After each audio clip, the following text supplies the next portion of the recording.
We are live. All right. Welcome to the Racer's Place. The first time I've done a live stream. We have tons of off-road stars joining us. The reason we're doing it is, like I said in my promo, we all go to the Baja 1000.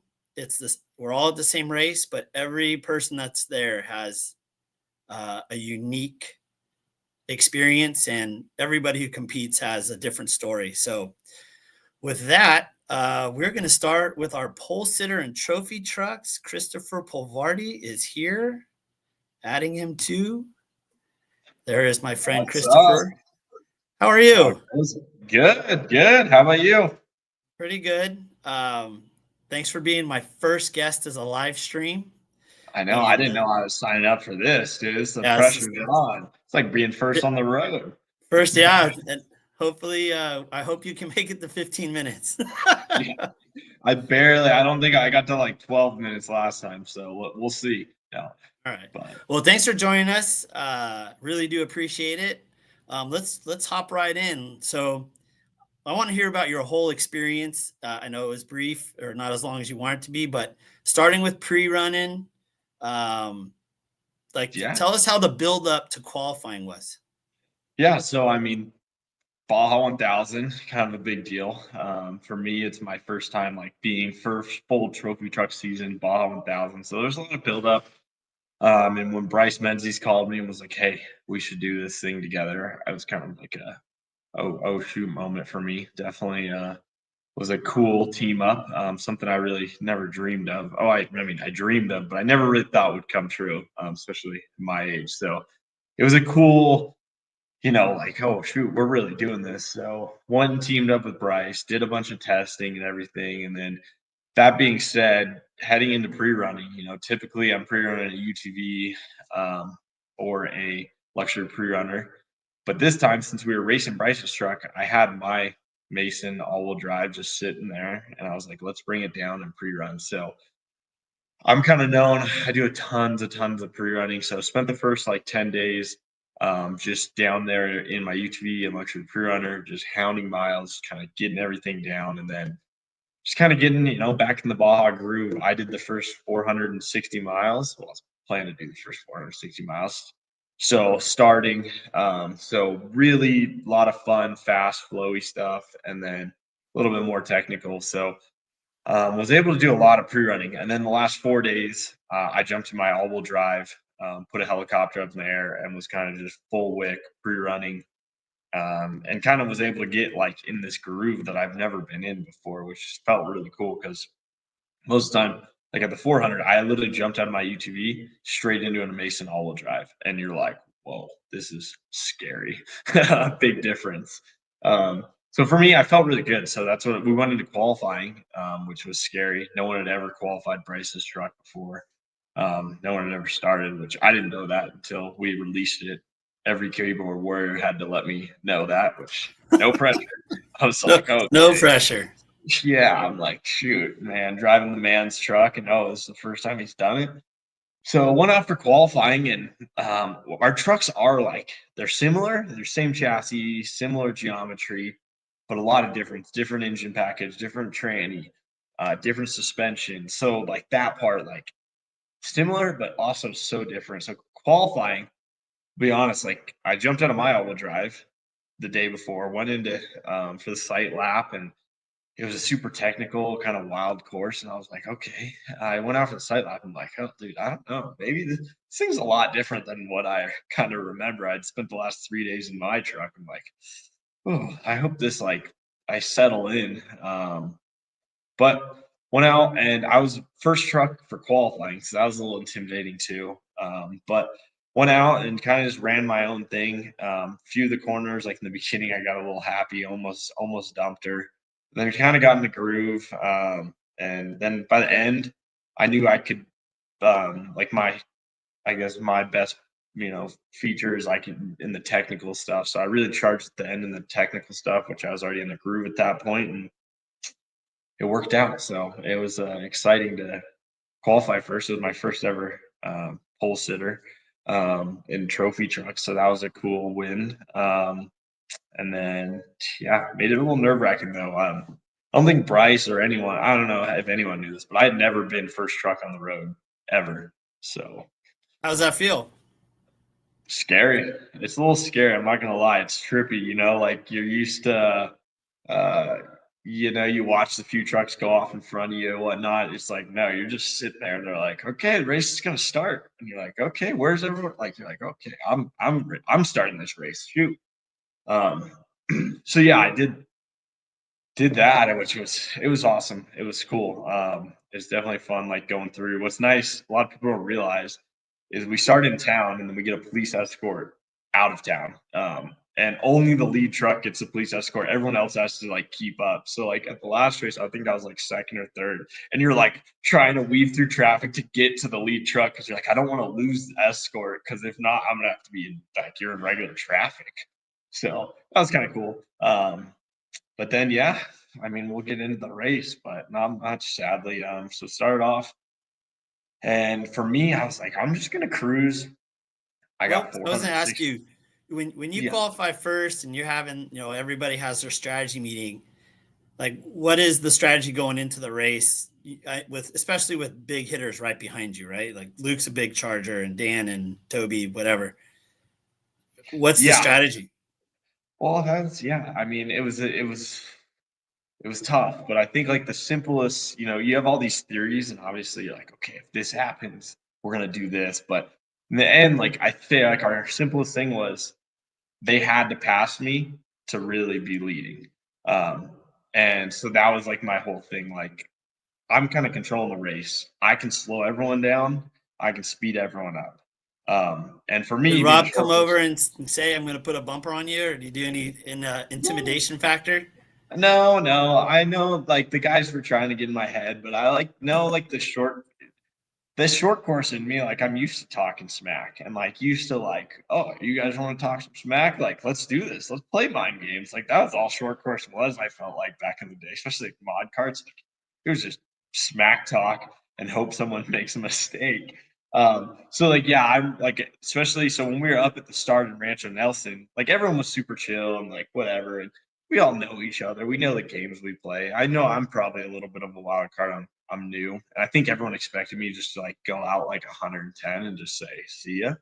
Um, but right when we were at the start, it started downpouring rain um, up at Rancho Nelson. And so a few of them came up and were like, oh, no dust for you now, dude. Like, we're going to come and get you. I was like, I don't know. We'll see. I don't think this rain's going to last that long. But yeah, it's definitely so. Our strategy for me was just to cruise, just kind of being the delivery driver for Bryce.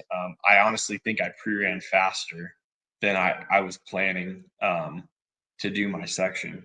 Like the section that I did, the 12 miles I did make on the dirt, I guarantee you my time in pre-running was faster. So that was kind of my That, motto. Like I'm going to cruise, get in the groove. Where I feel good, I'm going to push. Other places, I'm gonna and if they want to run up my bumper, we got a long race to go ahead. So yeah, so for me, like I just started off really slow, kind of just getting in the groove, making sure I like felt good in Bryce's truck, and then um, fortunately, like unfortunately, like so when you leave, you're in the infield, and then you kind of go out some nice smooth graded roads for about 10 miles, and then you kind of drop off into some nasty, chewed up stuff and start heading in towards like the mountain area. A little more technical, single track, big G outs, rocky.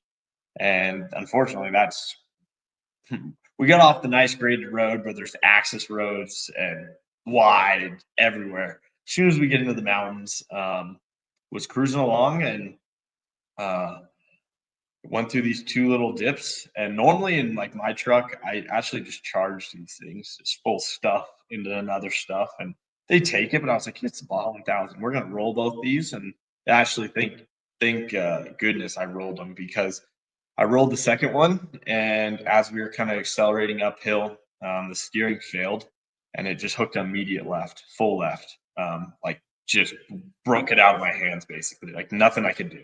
It's crazy because luckily, I was going about probably like 12, 15, 20 miles an hour, normally maybe going 30, 40. And I barely came to a stop in like spectators. which was a little scary. Like literally went into an easy up. Didn't touch it, but just immediate left. That point, I didn't really know what was going on. Started looking at gauges, just trying to troubleshoot. And that point, it was like partially broken, I think. So we were able to like back up and reposition. Still couldn't get it to fully turn, and kind of limped down the road a little more and got into a worse position. Got fully stuck, buried the all-wheel drive on a berm because I couldn't turn. I just got stuck on this like ledge, and then finally got unstuck with that bunch of jacks and stuff. And at that point, literally me, my co-driver, some locals, it was so tough we couldn't turn the car right. Everything we were trying to hitting the tire with rocks, like everything. It was just fully stuck left. So something internally failed. And yeah, that was kind of that. For us, it was like, okay, what can we do to get out? But then we couldn't, there was no access roads. We couldn't get trucks in to help us. And since it was stuck full left, like I could do donuts really good probably if I tried. But we were in the mountains, so like I was just off on the side. So kind of stuck there, which it was just like, dude, you gotta be kidding me. So time Had kept going anybody heard by. of this happening before? Has like anybody had that happen before? Not that That I you really heard of. That's what everyone's like, oh, like, what broke? Da, da, da. Did you hit something? No, I didn't. Like, I was literally cruising at like 70%. But yeah, we think it was like a small little part inside that basically just failed. And it's not like that like part doesn't even have a load on it. So it was just like a fluke deal. Um, we qualified the truck. Bryce went and ran the truck a little after. Like, so that's what it was like. Oh, did I damage it in qualifying? But talking to everyone, like they're like, this isn't a part that fails. Like it's just a random like part. So That's yeah, super that's definitely. unfortunate. Yeah, no, trust me, because like the Menzies too, like they don't spare anything. Like they're the most professional, like just legit program, all in. No, they're not pension pennies. We're here to win and like whatever it takes. So that's like I feel so bad for them too, like that we all put in so much work. So it was definitely sad. But Yeah, touch base though. I talked to Oren quite a bit, and I haven't talked to him since, but like it's such a great program. Like you like you said, no expenses spared. There's never a reason for anything on the truck, or there's never a want, except for No, stuff not to fail. You could never no. predict. Yeah, they do everything legit. Their chase program, their compound is awesome. And I mean, the more you see so much on the outside about the Menzies and stuff, um, but like in all reality, they're the nicest people, the most genuine, helpful, welcoming. Like I didn't know what going in, you don't know. And like they were asking me my opinion. I'm like, I don't know, you guys are the professionals. Like, I'm just this kid. Like, what do you think? Like the choice for me to qualify, I couldn't believe because we kind of just sat down and like brainstormed for a couple hours one day, like, okay, how are we gonna win this 1,000? Okay, I'm better here, you're better in this trade. Like we broke it down. And then in the end, it was like, okay, Christopher has more benefits in the start, but then he has to qualify. So like it was kind of this trippy thing. So it was cool. It was a cool experience. I know it sucked to break it mile 27 or whatever it was, and have to hang it up there. But it's Baja, I guess. So when's your next race, and is it back in your own truck? Yeah, so I'll head down I have King of Hammers in my trophy truck, so I'll race the trophy truck race. So go back, defend that. Which I'm excited. I love hammers. I think it's like the most fun week, and I wish more trophy truck guys raced it. So if any of you trophy truck guys are watching, you should race it because it's fun. Yeah, it's a long week too. Hey, so that pretty much wraps up your Baja. Your buddy, I'm gonna pop him in so you can say hello. It's RJ Anderson. Here he's coming in. He's at his office. CP, what's up, buddy? What up, sir? Dude, your office looks a little better than mine. I just got a blank wall. You're still in the rebuilding phase. We'll give you some time. It didn't happen like this overnight. Yeah. We'll rebuild. You I don't started think- fresh. Did you make it much farther than me? Yeah, 200 miles. So I made it a little bit farther. I saw you on the side. I got to say hi. It was the only time I saw you down there. So I'm sorry I had to see you there, but Yeah, no, it's never. I don't like seeing you guys on the racetrack like this, But anytime I see a UTV, I'm having a really bad day. yeah, yeah, that's not so good for you. So, Christopher, do you want to promote your? You have a great YouTube page. If you want to tell people where they can follow you. Yeah, so check me out on Christopher Vorty on YouTube, my website, Instagram, everything. We post weekly vlogs. One actually just dropped like an hour ago, explaining every detail of the Baja 1000. So little plug there. But we drop weekly vlogs, show inside the race shop, everything, and we have a lot of fun with it. Just trying to keep up with the Andersons and stuff. So I'll get out of your hair, and All right. appreciate you having me on. Thanks. Have a happy Thanksgiving. Thanks. See ya. Later, CP. Well, how do you do, sir? Howdy, Chris. Thanks for joining us. Yeah, of course. Of course. Nice Hopefully you've setup had you got there. You like that? I'm pretty impressed for you, for sure. We're trying. Oh, man. All right. So I don't know if you know the premise, but we're basically having 8 guys on or 7 people on. And we just want to hear about your unique Baja experience from pre-running to the end of your race.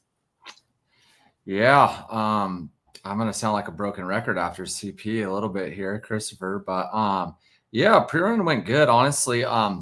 We didn't have to go down there. I actually had one of my buddy Mitch Guthrie's weddings the week before on Saturday. So we actually didn't head down to Mexico till the Sunday, the week of the race, basically. But a lot of the section we're running is stuff.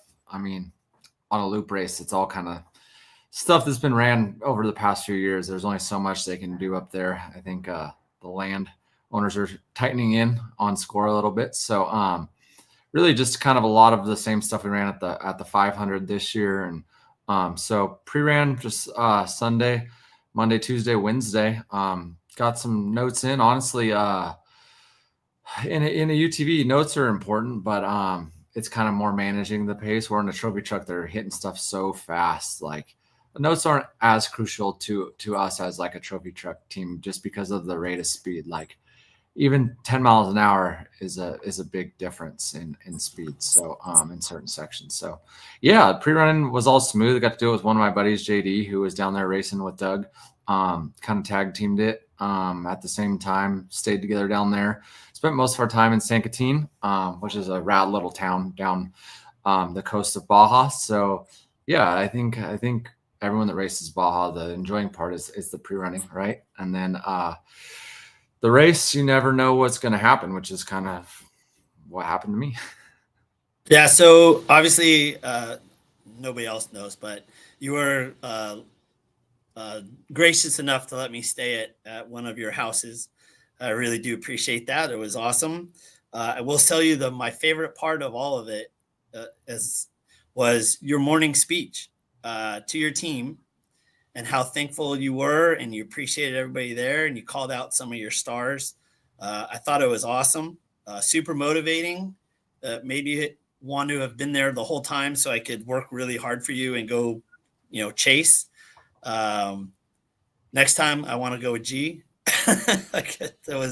Garrett was on it the whole time. But I just wanted to say, like, I did appreciate, one, letting you stay there, but two, your speech was awesome. So yeah, just a team meeting. I think one thing that makes the world go round, and off-road, Christopher could tell you, and probably everyone on the show after, we have so many volunteers that make it go round in the pits. We race for a living, but like the amount of people it takes, like if we had to pay them all, we just simply couldn't do it. The costs, just even housing and fuel and everything adds up so quick. So just the amount of people it takes, like just on our team was right about 20 people. So to get through 4 days, you could do some simple math and add that up, paying everyone. So it's the volunteers that love it and put their time and their off time in at their real jobs to come help us is what makes kind of desert racing go around. Yeah. No, for sure. It's amazing. I can't believe how many people do it for so many teams. The numbers are crazy. All right, so you qualified, or you didn't qualify, but you started 13th, correct? 14th. 14th. All right. So starting 14th, about towards 2/3 of the way back of UTV Open. What's the strategy as you head out into the first part of the race? Yeah, I think there was 19 of us in our class, I believe. So yeah, roughly 2/3 of the way through. Not a bad spot. Man, the pace in UTVs has gotten pretty fast. So honestly, sometimes it's like, oh, it's not so bad to start towards the back and kind of you can gauge a lot better of where your competition is because our pits are waiting, so they see the leaders come in. And it's easy to always keep tabs on. Okay, Brock Hager started first in our class. Like it's every time you get to a pit, you know exactly how far behind it, so you can mentally do the math of like, okay, I'm gaining, losing time. The crazy thing is the pace has gotten so fast that like anytime you're stuck behind us is like they're getting away from you. So the race honestly started pretty smooth. Picked some guys off, got to 7th in our class pretty quick. There was a bottleneck in one of the canyons. I don't know who was rolled over. Maybe it's Cognito was rolled over in there. I heard they rolled. So a lot of 10 cars stuck, and luckily having 4-wheel drive, we were able to shoot kind of a side hill. Actually, JD and Doug's car, I think he was the first one to do it because I pulled in behind him. There's 2 10 cars, and nowhere really for us to go. So we shot a side hill, which ended up working perfect. Kept on moving, and then yeah, I mean, slowly just I think I got to 5th on the road in our class, right at mile 200, well, mile 180, where I I ended up breaking my steering rack in a speed zone. So, which is What? absolutely, yeah, sounds so bad, but I guess it was bad. I don't know exactly. For the people that raced, would know probably right where it's at, right around mile 175. There was a massive Toyo Tires had like this big setup out there. They must have had like some VIPs out there kind of on the beach watching. And so we passed them and we're going 37 in a speed zone. And right after there's a hard 90 left onto like a maintained county road, like not rough road. And then right after that, you go hard right kind of through a fence area. And there were some locals standing there on the corner. And a lot of times when you'll randomly see a group of locals, Baja's known for booby traps. You know, they're out there for hours. They want to see action. I'm not saying that's what it was, but I was on just a normal maintained road and pre-ran that section. Make the right. Boom! Ripped the steering wheel out of my hands and it like stuck all the way to the right. And I like muscled it off. And I'm like, looked over out of my co-dog. I'm like, what was that? You know, we had our visors up. We were in a speed zone getting some water. He's like, dude, I don't know. I didn't see anything. He's like, there was like kind of a fence post. And he's like, did you hit the fence post? I'm like, no, like we're on the road. And so I still to this day, I almost went back, but don't know what I hit. I think they buried something in the road. So I don't know if it was a piece of concrete or what was in the road, but I'm just assuming because I've never broken a steering rack before. So it had to catch something pretty aggressively. And it did it in a speed zone, which is absolutely insane, especially knowing what we went through just to get there and for it to break in that. So kind of muscled it the next 25 miles to the pit and where we were planning on changing it. Got there. The chase truck that had the rack was a little behind, so we got out, started changing it. I was planning on being down for an hour. You know, an hour, you lose an hour, you're probably not going to win the Baja 1000, but your chances of a top 5 or even a podium are still there. That race is gnarly. So I knew, hey, down for an hour, keep on pushing, get the car to Ronnie. They can maybe make up some time and hopefully land on the podium. Obviously a win probably out the window, but one of those finish what you started deals. Well, when we went to take the rack out of the car, the way the bolts were in, it wouldn't come out of the car. Basically, we had to take the whole front diff out of the car, which meant axles, whole front end basically had to come off the car. It's not an easy thing to replace, especially with it being a 4-wheel drive vehicle. So at that point, my team started thrashing on it, and I'm just like my dad was there actually. I looked at him and I'm like, what, should I pull the pin on this thing? Like, for one, we're not in points. We're there to win races and represent our sponsor. So I calculated that it was going to be, we were already almost an hour into that point. I calculated we were 2.5 more hours by this point, by the time we got everything. We're obviously in the dirt using tool rolls that are equipped, but it's not like we're in the toolbox working out of a shop, working out of a toolbox. So I was guessing by the time it was all said and done, we were 3.5 hours down. And I'm like, okay, well, let's be smart about this. Like, the car's absolutely perfect right now. It's got 200 miles on it. Rather than going and destroying this thing for 600 more miles to finish 3.5 hours down, like, that's just not what we're here to do. It doesn't, yeah, finish would be nice, but really what it came down to is my chase crew. I'm like, they got to chase through the night at the 1,000. And when you're in the battle and things are going good, it's not bad because you have the adrenaline going. Sorry, I'm seeing your thing going across the distracting me. Is it distracting? Yeah, it's a little bit distracting. Every time it's got going, I look down at it. Wait till you see Doug's. I could only imagine. So yeah, I just made the decision that, hey, my chase guys, they're all here volunteering their time. They don't need to run chase for a car that's 3.5 hours down. They were down to keep going. I made the decision to put it on the trailer. And by putting it on the trailer, we had another RZR on the trailer. So I had to get in our pre-runner and drive it all the way home. So 4.5 hours on the road, freezing cold while it rained was a fun, slap in the face after what had just happened. So yeah, that's the gist. I heard that part of it was your training for Dakar. Is it true that you're, I'm just kidding. That couldn't be farther from the truth. I'm going to post on I have Twitter. a lot of respect for Dakar, people that race Dakar. It's cool seeing so many Americans get involved in it. I've met a lot of people through the Extreme E thing that race Dakar. And like I said, I got a lot of respect for them, but it's just not quite my style. I had a lot of fun to mile 215, and probably till mile 300 I was good, but anything past 300 miles, I'm just like, I don't know, that kind of fun. It goes into survival mode of just like, mind over matter. And to do that for 14 days straight would be gnarly. Yeah. So, okay. So that ended your Baja. I had a quick question because we haven't talked about this in, I think, 3 years, but when you started to transition with less short course and more desert, like, you weren't super stoked on desert racing. Has it come around and are you enjoying it more, like the whole process, or do you still miss the door to door? Like, there's no tomorrow. I mean, I'm a firm believer. People disagree that short course is like one of the greatest forms of motorsport.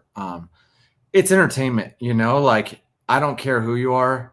It's boring to go stand in the desert and watch a desert race. Like, you can appreciate the truck and what it does. And with live coverage coming in, like, there's a lot of potential for it. I think like in 5 more years, I'll probably have a different perspective because I know how gnarly it is to do it and like what you're putting your body through and your mind through. So like, I really appreciate and like understand how gnarly the Baja 1000 is, but there's no sport like, I mean, there is other sports, but I mean, short course racing is so gnarly. You give it 110% for while you're on the track, and like every single little corner and tenth matters, where like the Baja 1000, someone you're racing might get a flat, and like you're battling attrition a lot. And 5 years ago or so, when I was doing some desert racing, obviously in the UTV, it was a different game. Like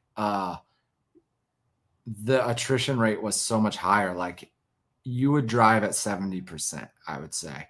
And like, to me, I'm like, that's just not racing to me. Like, yeah, part of winning is making sure your car gets to the finish for sure. But now the UTVs have gotten so fast, so competitive. I mean, like, think 5 years ago of how far behind a 10 car they were. Now, like, they beat a 10 car every single time. Brock got 7th overall. Yeah, a lot of that was to attrition, but still, like, that's insane. So like, how good the UTVs work now and how hard, like, you're driving at 90% the whole time now, which is way more fun than driving at 70%. So I still get frustrated in the dust. It's hard to race when you can't see, and obviously sometimes you'll catch lap traffic, and there's a lot of factors. You race in the States, and like, there's limos out on the course with you at the Mint 400. And like, there's a lot of frustrating things that happen where like in short course, it's no excuses. Everybody watches what happened. You can't come back and say, oh, I was winning until it just doesn't happen. Everyone saw us. Well, you were in 5th and then you crashed and broke, So that's what I love about short course desert racing, though. I do have a lot of respect for it. I've gained I've learned to kind of understand the mental and physical battle of it over the years. All right. I kind of knew that was coming. I was curious to see if you'd be like, I love it, man. I'm hooked. But I do it's like all it. good. I do like it. I appreciate it too. And like, I mean, I would love to race a trophy truck. I'm coming from a mostly UTV experience. I've had some class 1 stuff, few 6100 races. So I'd love to, I mean, who wouldn't want to race an all-wheel drive truck through the desert, you know? So, but just from my experiences, and obviously racing a UTV over 1,000 miles, it's a lot different than racing a 900 horsepower Pro 4 for 14. I think we should talk to Christopher. Maybe he needs some help next Baja 1000. I don't know. I know, right? I know. So, hey, so we have another guy coming in. I think you know this guy. It's Mr. Mittag. I'm going to add him in. What's up, boys? So, Look man. at this guy. How's it going? Yeah. What you got growing behind you there? Well, Jessica has 3 Christmas trees, so all of her trees that are normally in the house get shoved into my office here, as you can see, because we got to have 3 Christmas trees. You don't even have 3. I have 3 too, somehow, also. Did they go shop together? Most likely.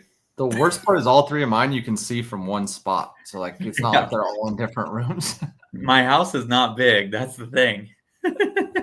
What they need to do is all 3 trees like lock in all the lights so that's on one switch and hope that nothing shorts out.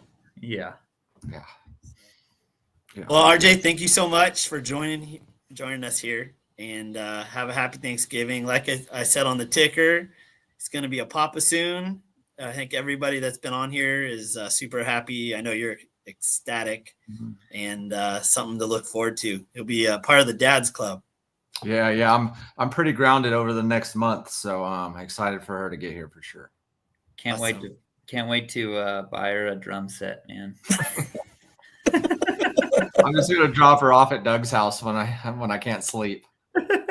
Oh, that's hilarious. All right, well, have a good night. Thanks so much. See you guys Later. What's up, Doug? How's it going, man? That's going all right. I see you still got the growth going. Yeah, it comes a lot quicker these days. It's hard to stay ahead of it. Still the right color? Yeah, not too gray yet. All right. Well, Might be losing some hair though. Might be losing. Oh, you got a long way to go. Trust me. It's because we wear hats too much, I think. Yeah, exactly. All right. So I don't know if you know the premise, but real quick, we're getting everybody's unique experience at this year's Baja 1000. I know. So I don't think a lot of people know, but well, you started one car in front of RJ, right? Well, JD did. Yep. Yes. And well, let's go through it. So I didn't even see you down there because you were pre-running in San Felipe, right? Yeah. I decided, I don't know why I did this to myself, but it was actually this is all JD's idea. We were at Crandon helping RJ for the Crandon Cup, and we had a couple beers, and JD's like, "Hey man, why don't we race the 1,000?" And I was like, I don't know, it's kind of a lot of work, but besides that, it is a great idea. Like, that'd be fun. So I've only raced the San Felipe side. I did the 500 a couple years ago. I did last year's 1,000, which is like 1,300 miles. That's the section I did. So I volunteered. I was like, well, I'll do that side just because I'm used to it. So yeah, I pre-ran down in San Felipe, and that's why you never saw me. How'd it go? Any good stories to tell? Yeah, it was fun, man. JD was over there with RJ, and then me and Ronnie were pre-running the whole time over in San Felipe. So it's just nice for both of us to like team up with another car if something happens out on the trail or whatever. We have our guys with the chase trucks and stuff waiting, but it's pretty hard to get back into some of those areas. So it's always nice to pre-run with a buddy and make it fun and learn lines from each other. We can kind of time it out when you got 2 cars and see what's better, and the days go a little bit quicker, and yeah, it's a good time. Ronnie and Cole were a blast to hang out with it and their crew, and we actually all stayed at this pretty sweet spot right on the beach. You really can't complain at this place called Victor's. But yeah, a couple of beers and margaritas every night, and just chilling. Mexico. It's the way to do it. I think you guys had it down pat, and you're out of Ensenada, so it's even way better. Yeah, exactly. All right, so well, JD, I know what was going on at the house next door to RJ's. Like we were all up the night before, not too late. Everybody was pretty calm, excited. What was JD's strategy, and what was his goal getting you the car? I'm sure. And how was the car when you got it? It was awesome, man. We were joking around when it got to me. I'm like, this thing's still driving straight, man. You guys must not have been driving too hard, but no, he did awesome. I mean, they did their job on that side for sure. The first 100 miles, I think they were like 5 seconds off of Hager. We were second almost all day. They had one small issue at around mile 310. They got it fixed pretty quickly. Our jack ended up failing, which was a bummer. So they had to come in and get a re-rack and a scissor jack shoved into the car because our other AGM jack actually started smoking. So so we're like, all right, well, we don't have a jack. We got a scissor. Hopefully we don't get another flat because they would have had to sit out there and use like the scissor jack to get it going. Just wave at people as they're going by. Yeah. So they had a pretty clean run. Him and Travis were in the car, and they said that they were running, 70, 80% for the first little bit. And then towards the end, when they were getting closer to me, where it was a little bit rougher in the tractor trail, they kind of like tried to cruise and maintain the car. But yeah, it was in perfect shape when it got to me.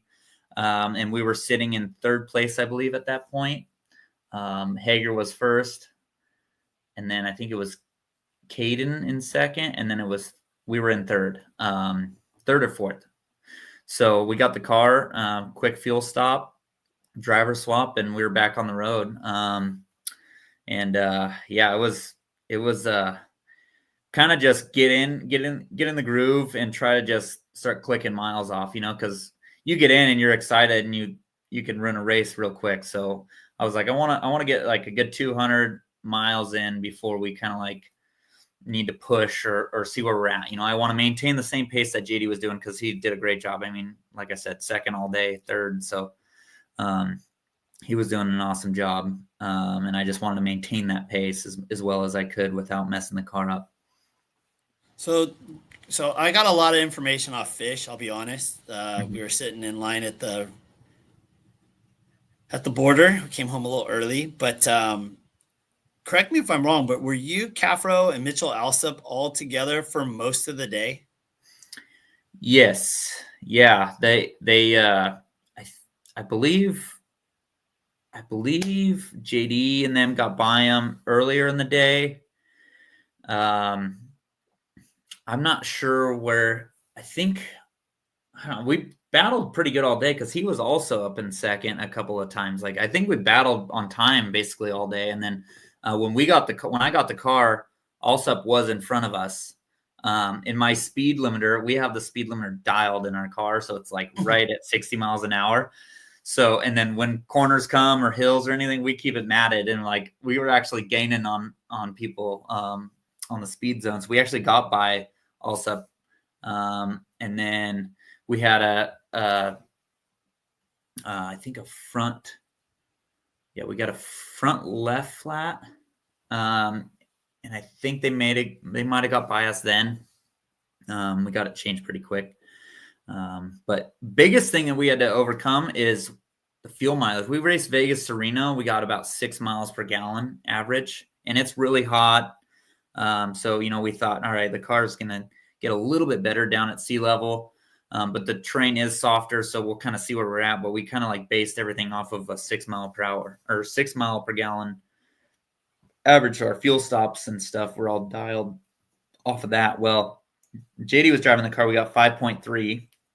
So we had 2 extra fuel stops on that side, little splashes. And then when the car got to me, I started driving. I don't know if I was lead foot or just the San Felipe sand is so gnarly. Like I think it just was eating it up.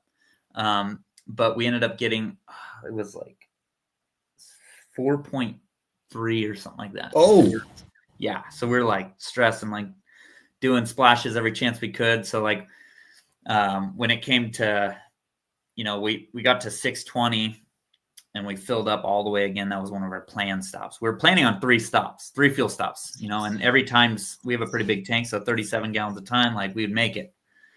Not the case. We ended up doing, an extra, I think like 6 total stops for fuel, and a couple, most of them were just like 11 gallons at a time, those little extra ones just to get us to the next pit. But yeah, kind of threw a big wrench in our plan.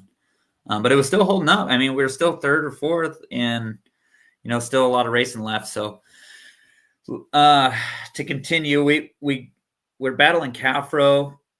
I mean, we passed him, he passed us. We're coming into Valley T and we got by him. We stopped for fuel. He got by us. Like we literally passed back and forth 7 times since from when I was in the car. So we were going back and forth. I get by him. We had stopped for fuel. He got back by us. I'm like, God dang it. I got to go get him again. We passed him in, there's the windmills. It's like treacherous part of our deal. It's like, there's no lines around it. It's just these huge freaking whoops.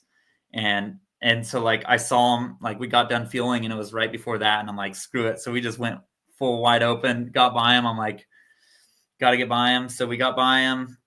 We went into a split section in the washes and he ended up going around the outside and having a faster line than me, got me back. We go into the speed zone. Like, again, I said, my speed limiter was set dial, but we're like catching them slightly on the hill and the turns and stuff like that. And we're like, it's sketchy. Cause like the part with Mexico that's really scary is like people are on the roads. Like they're going to work, they're coming home from work, whatever. They got semis. So like our speed limiter is 60 miles an hour and we can't go more than that. So if they're doing 55, it's like, okay, do you sit here at 55 and lose time? Or do you try to get by them? It's like really hard if they're really close on. If they're going really slow, it's easy. You just blow by them, you pass them and you keep going. But we were in a battle, like bumper to bumper. And we got semis to go around and stuff. So we're trying to do our best of like going around. And he's like, as he saw me, so as soon as he saw me, he pulled out and he like started blocking. I'm like, all right. So I'm literally pushing him past cars and stuff. It was crazy. It was like we're speed limiter, like go-karts, like getting around the corner, trying to take the straightest line. So super fun. Yeah, super fun.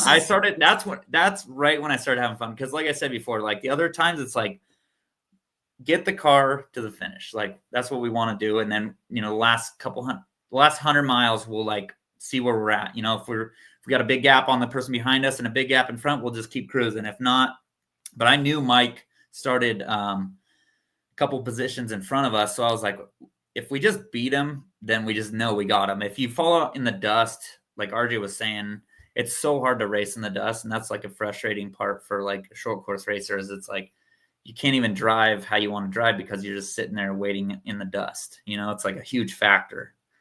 And so I'm like, I didn't want to like fall behind. It's happened to me in races previous. I'm like, all right, I just got to be close enough. Well, you sit in the dust and the dust sits long enough, like you lose a lot of time before you know it. They're in clean air, like they're gone. So we get up to the goat trail and we're like battling, like we're pushing up this really tight rocky section. And he starts leaving me because once again, the dust is heavy and it's like sitting in these trees. Like anybody that knows, like up in that area past Valley T, there's like trees and there's no lines really. It's just like the dust settles and you just got to stay in between the trees. So we're doing our best. We could see his brake lights a ways up. And I was like, I'm like, we can't lose him. I'm not going to lose another position. Like this ain't happening. So the dust started to actually go away and the moisture was coming out of the ground. It's like 3 a.m. at this point. And so I was like, all right, now's our time. Like, let's go. Like, it's going to get back to dusty. So if we get on him and we can pass him before the dust, we're going to be doing good, keep him behind us. And that's another position that we're not losing. So I started pushing, we're getting close. We're, 20 feet from him. And I'm like, all right, he's mine right here. Like there's a straightaway. So we we catch him and we gain on him quickly. And we're doing like 75 at this point. And I was gonna just bumper him because he knew we were there. Like I said earlier, he wasn't giving us an inch. We weren't giving him one. We're racing for position. It was fun, tons of fun. I was having a blast. So I went to bump him, but I'm like, we're doing 75. Like if I bump him and I don't want something to happen. So I step out to just maybe try to get by him because it was a wide enough road. Right as I step out, we're about 20 feet from a big fence cattle guard deal. And they're in the races, every once in a while you'll see them, but I step out and I'm like, oh, damn, like this is worst case scenario. So I check up to tuck in behind him, and he also checks up because it's kind of like a jump cattle guard. So he checks up as well. So when I turn left, I still clip his back bumper, and it actually sent him off the jump. And he said he almost saved it. He was on two wheels for a while, and then he ended up rolling twice. I hit the cattle guard, and it sent us in a forward, like end over end hit, and we hit like I believe 3 times. Like I said, we're doing 75. Like it wasn't. I like your bottom little. Bottom 1,000. So yeah, I went end over end. Luckily, everybody was okay. Mike and his co-driver right away. They got out of their car way quicker than us. We were upside down in like some trees and some cactus and stuff. So it was taking us a little bit to get out, but they came over right away to make sure we were okay. I didn't even know we took them out at the point. Like we touched and then it was straight end over end for us. So I had no idea like what, if they just pulled over to wait for us or what. So we got out and they made sure we were all right. And which was really cool of them because we just took them out of the Baja 1000. Their call wasn't bad. I was really surprised for rolling twice. It was left front shock, and ours was done. I mean, we ripped both rear corners off the car.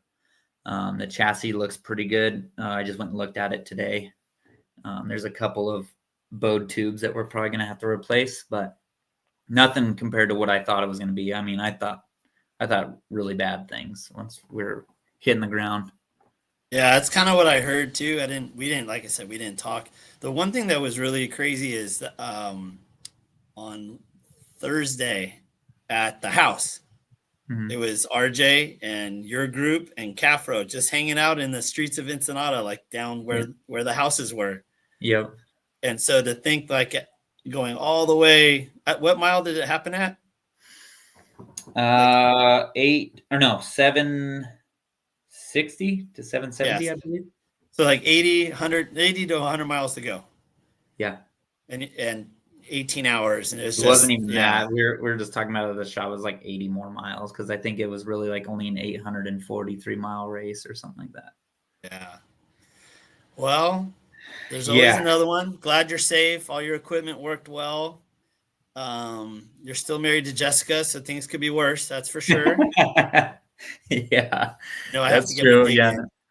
Yeah, no, it's a bummer deal. Like, I was really upset at myself, letting everybody down on my team and stuff like that. But, it was just one of those deals. We just started having fun. We were pushing hard and that's, you hate to hear it, but that's part of racing, and hopefully we'll be back out there again. Well, I appreciate you coming on. I don't know if you know our next guest. Our next guest is Ryan Thomas. Do you know Ryan? I don't think so. No. Oh, all right. Well, I'm going to do an intro. All right. Mr. Ryan, this is Mr. Doug. Come on, guys. Ryan Doug, you build beautiful cars, man. Thank you. I appreciate it. Yeah. Appreciate that. So, Ryan is SCI Motorsports team manager. Oh, gotcha. So, awesome. So Brock is in Dakar or in where? Yeah, he's in Dubai. Dubai. Dakar's in Senegal. Whatever. I know it's not America. Yeah, right. So, no, Doug, we've seen your car. I've seen your cars quite a bit, obviously, the last couple of years. And Johnny, I know you're friends with Johnny Nelson. Yep. We were standing there at staging, and you guys were working on something with the brake lights or something on the car with JD. Yeah. And I saw Johnny. I'm like, hey, is Doug over there? I don't know him. Would you introduce? He's like, no, he's down south. So I don't think you were there, were you? I don't think we met, have we? No, I don't think you were at the start finish line. Or at the No. starting line. I wasn't. I was over San Felipe the whole time. I went to Ensenada for just a little bit, but right. Congrats on an awesome year, man. You guys freaking killed it. Yeah, it's kind of surreal, you know. I kept, you know, I was telling the guys last year after we, you know, 1, 2, 3 in a row, like, hey, this doesn't last forever, guys. You know, we're gonna lose at some point, so let's not let it wreck us, you know. Yeah. But yeah, no, you guys for another one. did awesome, man. You guys freaking killed it. Thank this you. race Thank and you. all the year. All right, well, we were Mr. expecting Mittag. you guys to be right there, man. Yeah, I know. Dang it. Yeah, I know the feeling. There's always another one. We'll get ready for other stuff. Yeah. Doug, thanks for coming on. Appreciate it. Have a happy Thanksgiving if we don't see you. And we'll talk to you later. Right on. Nice to meet you, man. Yep, nice to meet you, Ryan. Take it easy, Chris. Mr. Ryan Thomas, how are you? I'm well, thanks. Thanks for joining us. I think I don't know if you've heard, but we're just trying to get everybody's individual, and yours is a little different because you have 4 guys to take care of as far as drivers, plus about 1 million people running all across Mexico. Tell us, like, how was prep? What was the mood of the team? You had a bunch of different agendas per driver. You want to explain the situation for SCI Motorsports and Factory Polaris Racing? Well, the first thing is that we've got a massive advantage because we have an Adam Arsenal and a Johnny Nelson. Not to mention some incredible machines and incredible drivers, but those 2 guys, Johnny on the technical side with the cars and overseeing the work that gets done on them and the liaison with all of the Polaris engineers, and then Adam with, I mean, the list of things that Adam manages and executes around is mind-boggling. So certainly is not me. I'm just right now the pretty face. But yeah, it was you know, the now 2 years of being undefeated. When you ask about what the mood was going into it, it's hard not to expect you're going to win. You know, we've got four really good drivers, an incredible platform to race, and you know, a pretty solid team behind us. So I think confident is I guess the best way to describe it without trying to. You know, there's certainly not it's not arrogance, because we're very aware of how quickly, you know, you're only as good as your last race, and you know, the drivers get to experience that too. I mean, like, poor Caden, you know, he was on a runner for sure, and you know, had the thing just yanked out from underneath him, like literally in the last 60 miles of this last race. So we know it comes in ups and downs, but in general, I think we're kind of hit our stride as a team. We've got a solid group of people that are experienced at this point and understand kind of the process and procedures that we've laid out, and got a great group of volunteers that go down and support us. And so in general, I think, you know, we were going into this expecting, you know, some pretty solid results. I've said this to quite a few people here recently, because we are a 4-car team. Every race, you know, we win and we lose because there's only one winner.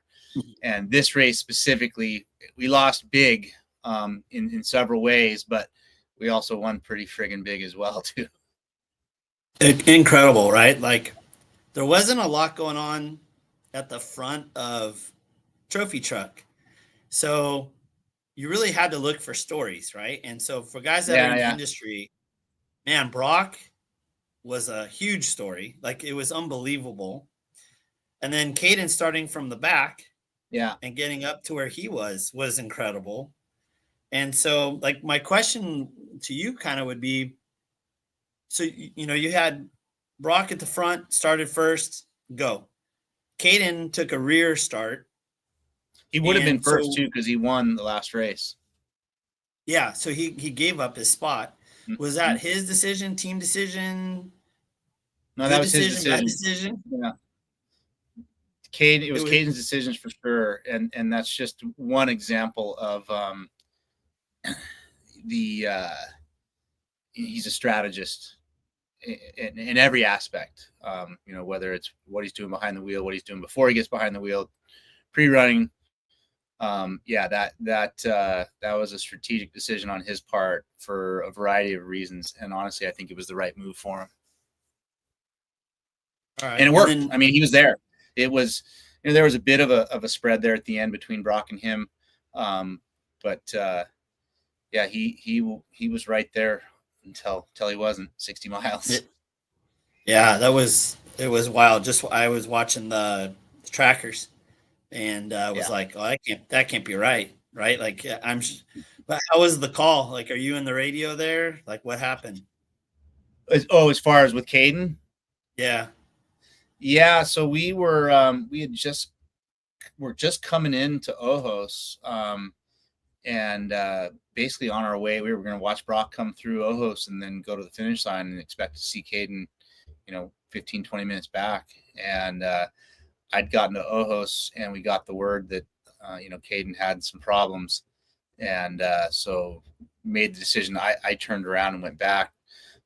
Travis and Craig, Travis and Adam and Johnny. So Adam runs a full mobile race ops out of Travis's Raptor during the race. So he's got this whole spread of screens and microphones, and so Adam's kind of command central there. But they continued on down to the finish, and I went back to try to pull the pieces together and help the guys with cadence. So it was. I guess what it was like to get the call, it was, we are communicating through WhatsApp as a group, so there's constantly messages coming through, and saw the message. And, I think the first thing is, is that a typo? Is there something, did I miss something here? But no, he had a terminal situation. Car was not moving forward anymore. No fault of his own. And it's one of those things, sometimes you can do everything right and still come up short, and this was one of those times for him, unfortunately. Pretty amazing that you just hit it square on the head. So we had Christopher say he was going 70%, got a truck, like makes a hard left, can't do anything with it. RJ's like, didn't do anything wrong. We hit something in a speed zone. Like, he's like, I've never broken that. In a speed zone? Yeah.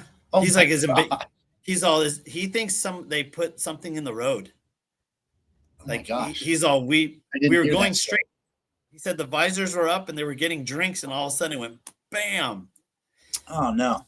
Yeah. Yeah. So then listen to Caden. I mean, it's you just have Baja chooses the winner. Like, at the end of the day, it's crazy. Like, yeah, that's one of the beautiful things about this world we live in. You get this cycle of prepare, plan, and then you get to execute, and then you have instant evaluation. There's very, very few professions in the world where void of stick and ball sports, where exactly where you stand at the end of a project, right? The beautiful thing is we got another one that starts up every 6 weeks for the most part. So okay, how is, I don't know, I'm sure you guys don't all pack up and leave at the same time, but how was it? Because I know we're heartbroken for Caden, but we're stoked for Brock. Is it a party? Is it, what's the, it's funny. Yeah, so it's a big group. We're close to, I think we were close to 80 this time for the 1,080 people. A lot of people are there, taking vacation time. So a lot of guys are hustling back across the border as quick as possible. So I guess the short answer to your question is no, not really. I mean, I know at the finish line there's the pictures and whatnot, but it's that part of it is almost, it's sad, but it's anticlimactic, And I know that, like, I mean, we try, in certain ways. I know I bugged out. Well, you're so tired. Well, that too, I mean, especially this one. It's weird. You hit this, I pulled all the way through. So I mean, pretty much everybody did. But you hit this like a recharge, like an adrenaline recharge. I think after the sun comes up, and it boosts you for another 5 or 6 hours. Yeah. What was I going to ask you? I don't know. What's going on for next year? Like you kind of took all my questions. You answered the questions without me asking them. Are we all good for next well, year? we're gearing up for next season. Yeah. I mean, the one addition is Brock and Max heading off to Saudi Arabia, which I think I'm going as well. So I'm going to go be their baggage handler with a couple of guys from Polaris, Alex and Steve. So that's kind of the big change up for next season is we're going to start off with that, but then come straight back to that. And we're running the rock race and the desert race at KOH. And then I think the next one after that is the Mint. And then we are straight into San Felipe and then through the Score season and Vegas to Reno. So yeah, we'll run 7 events next year with all 4 cars. Very cool. All right. Well, I want to thank you for joining us. Speaking of hammers, this next guest, you may have heard of him. Not only does he do 7 races, he does 7 races at Hammers all by himself. It's Cameron Steele. What a Barney. Barney, you're Barney. Baja What's up, buddy? Donkey.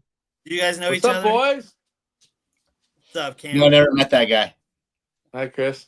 Yeah, Ryan and I are lovers. We go way back. Actually, before he took on this ownership, team management position at Polaris, we wanted to. I'm not an come owner, over- dude. Oh, whatever. Come over and run the Desert Assassins race program. So he got to come to one race with us and have some fun. And now he's all buttoned up over there. I wasn't punk rock enough. Dude, we wore sandals in the middle of the desert. It was awesome. How long ago was hey, that? Hey, by the way, I don't want to talk any crap, but undefeated in Baja, yeah, but our guys did beat you at Vegas Arena, just saying out loud. Yeah. You did. We've got undefeated in Score for 2 years in a row, buddy. Put that thing back in your mouth. Hey, we got to take our shots when we can. You guys have been awesome. I love it. You guys have raised definitely something that we all have to live up to or try to achieve. I didn't hear I what agree. you said, Cameron. Yeah, you muted yourself. Oh, or something. I said you set the bar high for all of us that are trying to chase and do something, you know, like you guys Set have it high made for something that's pretty ourselves, incredible. man. Yeah. What was that? I said we've set it high for ourselves. It's like kind of this well, we were talking about it earlier, Chris, of like, you know, that it can't continue forever. So at some point we're gonna lose, but hopefully not soon. Yeah, I mean, take it all in. What a great team. Having Johnny and Travis and you and Scanlon and everybody together, it's banger. Good product, good team. Respect, talking about man. that Much earlier. respect. It's definitely the people. I mean, we've got a great machine too, but we got a great group of people. That Brock Great group of Heger guy's drivers. pretty good. What's that? That Brock Heger guy's pretty good. Dude. Yeah, it's like he is a couple stratospheres above most of his competition, that's for sure. I have a serious question though. How do you say his last name? Hager. Heger. Because Fish goes Heger. I know. Brock Actually, you know what? Heger, I've never asked him. That's what I call him. He's never corrected me. But you know, Lynn Cheneth told me something one time a long time ago. You know, people call it Chenoweth or Cheneth, and Lynn just said, "I'm just happy they're trying to say my name. I don't care how they pronounce it." True. Yeah. As long as they're talking about you, right, Ryan Thomas? Right? Exactly. All right, Ryan. Well, thanks for joining us. I appreciate your time. Enjoy your holiday, and I'm sure we'll be talking soon. Right on. See you later. All right. Thanks, bud. Bye. Hi, Cam. Hey, Chris, how are you? I'm good. How are you? I'm good, What man. do you I'm think of this? well rested. You like And my? what's that? Your background? Yeah, we got our charities going. We got Warrior Built Foundation and Rescue Atlas, Atlas Rescue, Animal Rescue. Oh man. Yeah, the Warrior Built guys are good dudes. I've been around them a bit. A lot of respect for them for sure. It's great cause that they're working Yeah. for. Love those guys. I do as much as we can for them, and yeah, they're just awesome. Always a good experience. All right, so Mr. Baja, um, Also anything known as different? What's yeah, that? lots of different. We got sixth. We haven't done that before, I don't think. We've been first, second, third a couple times, fourth. I think we were fifth once. We've been seventh. But I don't know if we've ever been sixth, but it's a cool number for us because it pays homage to our boy Ox, who passed away on Rip to the Tip a few years ago. He's number six. We retired that number at Rip to Cabo. Actually, we just recently brought it out of retirement because Barry Van Fossen just embodies everything about Ox's style. So we've been having him run the number six. But yeah, six in honor of Ox. I've been saying it a couple times. It sucks, but it's better than seventh place, right? Just not quite as cool as fifth. Not quite as cool as the top five. And we had Top five. a pretty good run going at the end. I think our plan to smash at the end was pretty good. We had lost reality with Luke and Tabo. They were 30 plus minutes out or whatever. I don't even really know at this point. But we did get to go by Lofton and go by Dan, and we were within striking distance. And Pudia was on his side, just ahead of us, and we had a crazy sensor issue and a broken temperature sensor in the rear end housing somehow connected to our pit lane speed trim switch, which took control of our throttle input and made it so we couldn't drive the truck. So we were hauling ass until mile 701, and then we weren't. How did you figure out all that happened? Like, Well, through is this in modern tech, hindsight or? no, what happened? Well, some of it's hindsight. First of all, I saw one time when the throttle was kind of catching that I saw the speed limiter trim switch come up on my alarm, and Cody saw the same. My navigator, Cody Stewart. And so once we couldn't go anymore, we could see that we had throttle input through the Motec, but something was disabling it from going. And unknown to us, it was actually trying to mitigate the car at 1.9 miles an hour. So we started taking apart the speed limiter. Then, because we have the Starstream Pro in the car, we were able. Everybody's watching at home, right? The whole team's watching, and we got James Lynn, the master of electronics, online, and he called us, and we started talking. And Cody was performing all the stuff that he asked us to do. We didn't know that the rear end housing. We knew that we weren't getting temperatures from the rear end, but we didn't realize that that was the part of the cause of it. So eventually, after about an hour and 40 minutes, we disconnected the whole back of the truck. So we had no sensors from, even from the water pressure, a bunch of different stuff. We disconnected, and the truck ended up running. So we dug ourselves out of the sand because every time we tried to go with the throttle under its own control at 1.9 miles an hour, it dug a hole because it was trying to cruise control at 1.9. So yeah, it was frustrating. We sat there forever. Brock passed us. So we sat there for about 20 minutes, and then Lofton went by. He ended up getting fourth. And another hour later, we started getting a couple of trophy truck specs, and Heger went by. And I was online with Score at the time. I'm like, yeah, class one car went by there. Oh, no, that was Brock Hager. I was like, oh, man. Sounded like a class one car. So I did see the famous picture where you have the computer and you had written, crap on there. Yeah. At So what point was that at? I forgot everybody could hear me. So I was sitting there, I was text messaging people, trying to tell people what was going on. And because, it's newer technology, I didn't think to just talk to the camera. So I held that up and wrote SHIT on it. And one of our medics that goes on our DA trips from California sent me the picture back via text. I'm like, oh man, these guys can hear me. So we just started talking through the camera. And yeah, it's a frustrating situation. Baja, you hit it right on the head. Baja chooses who's going to win. it was Luke's turn as for the 4th time recently. But it's a tough road to hoe. You know, we're out there battling, pushing hard. 6th place, you know, it's pretty cool because we had a great run on our brand new Yokohamas. We've been working on some testing with them, and we had an all new tire. We never even put it in the dirt before we got to the race. We only qualified on the fronts, and we raced on it. Man, it was really good. So I'm super inspired, fired up for next year. Just a little disappointed that we didn't bank a podium at this 1,000 because I really think it was attainable. Dave Mason Jr.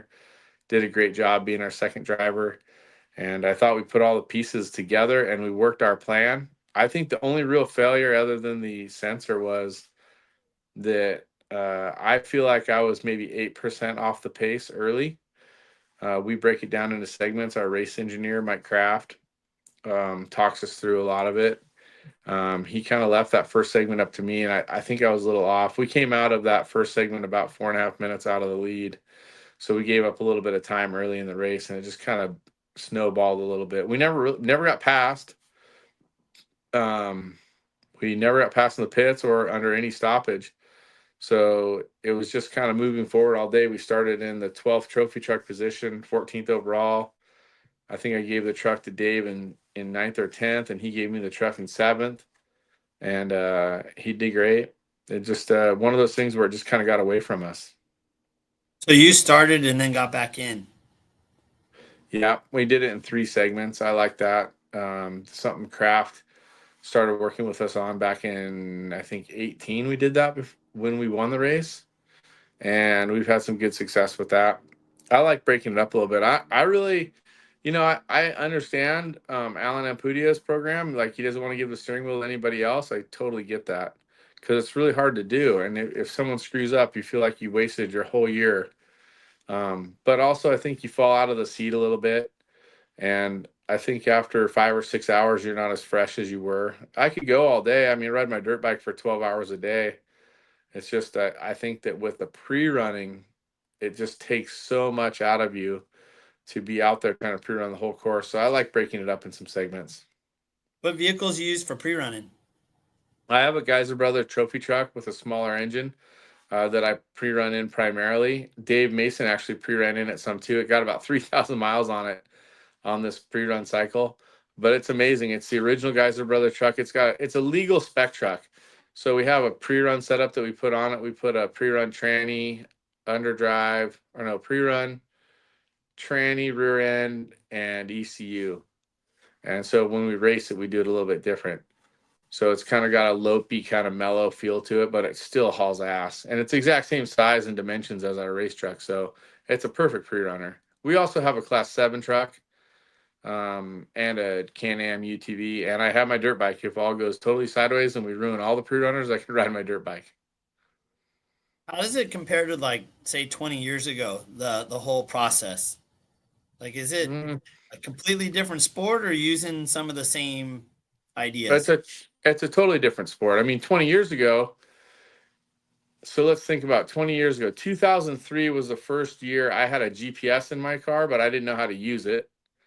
We didn't have a sat phone. We didn't have sat comms. We didn't have Starlink. We did have race radios, but they weren't as good as they are today. So it's pretty infantile. So back then we did pre-run. We did drive the entire course at least once, if not more. So it's changed because the pace is so much faster. The trophy trucks are, cutting edge, keep pushing forward. The biggest change I would say is the comms and the GPS and the Google Earth, all that stuff. You know, you're able to really see where you're at all the time, live tracking and timing.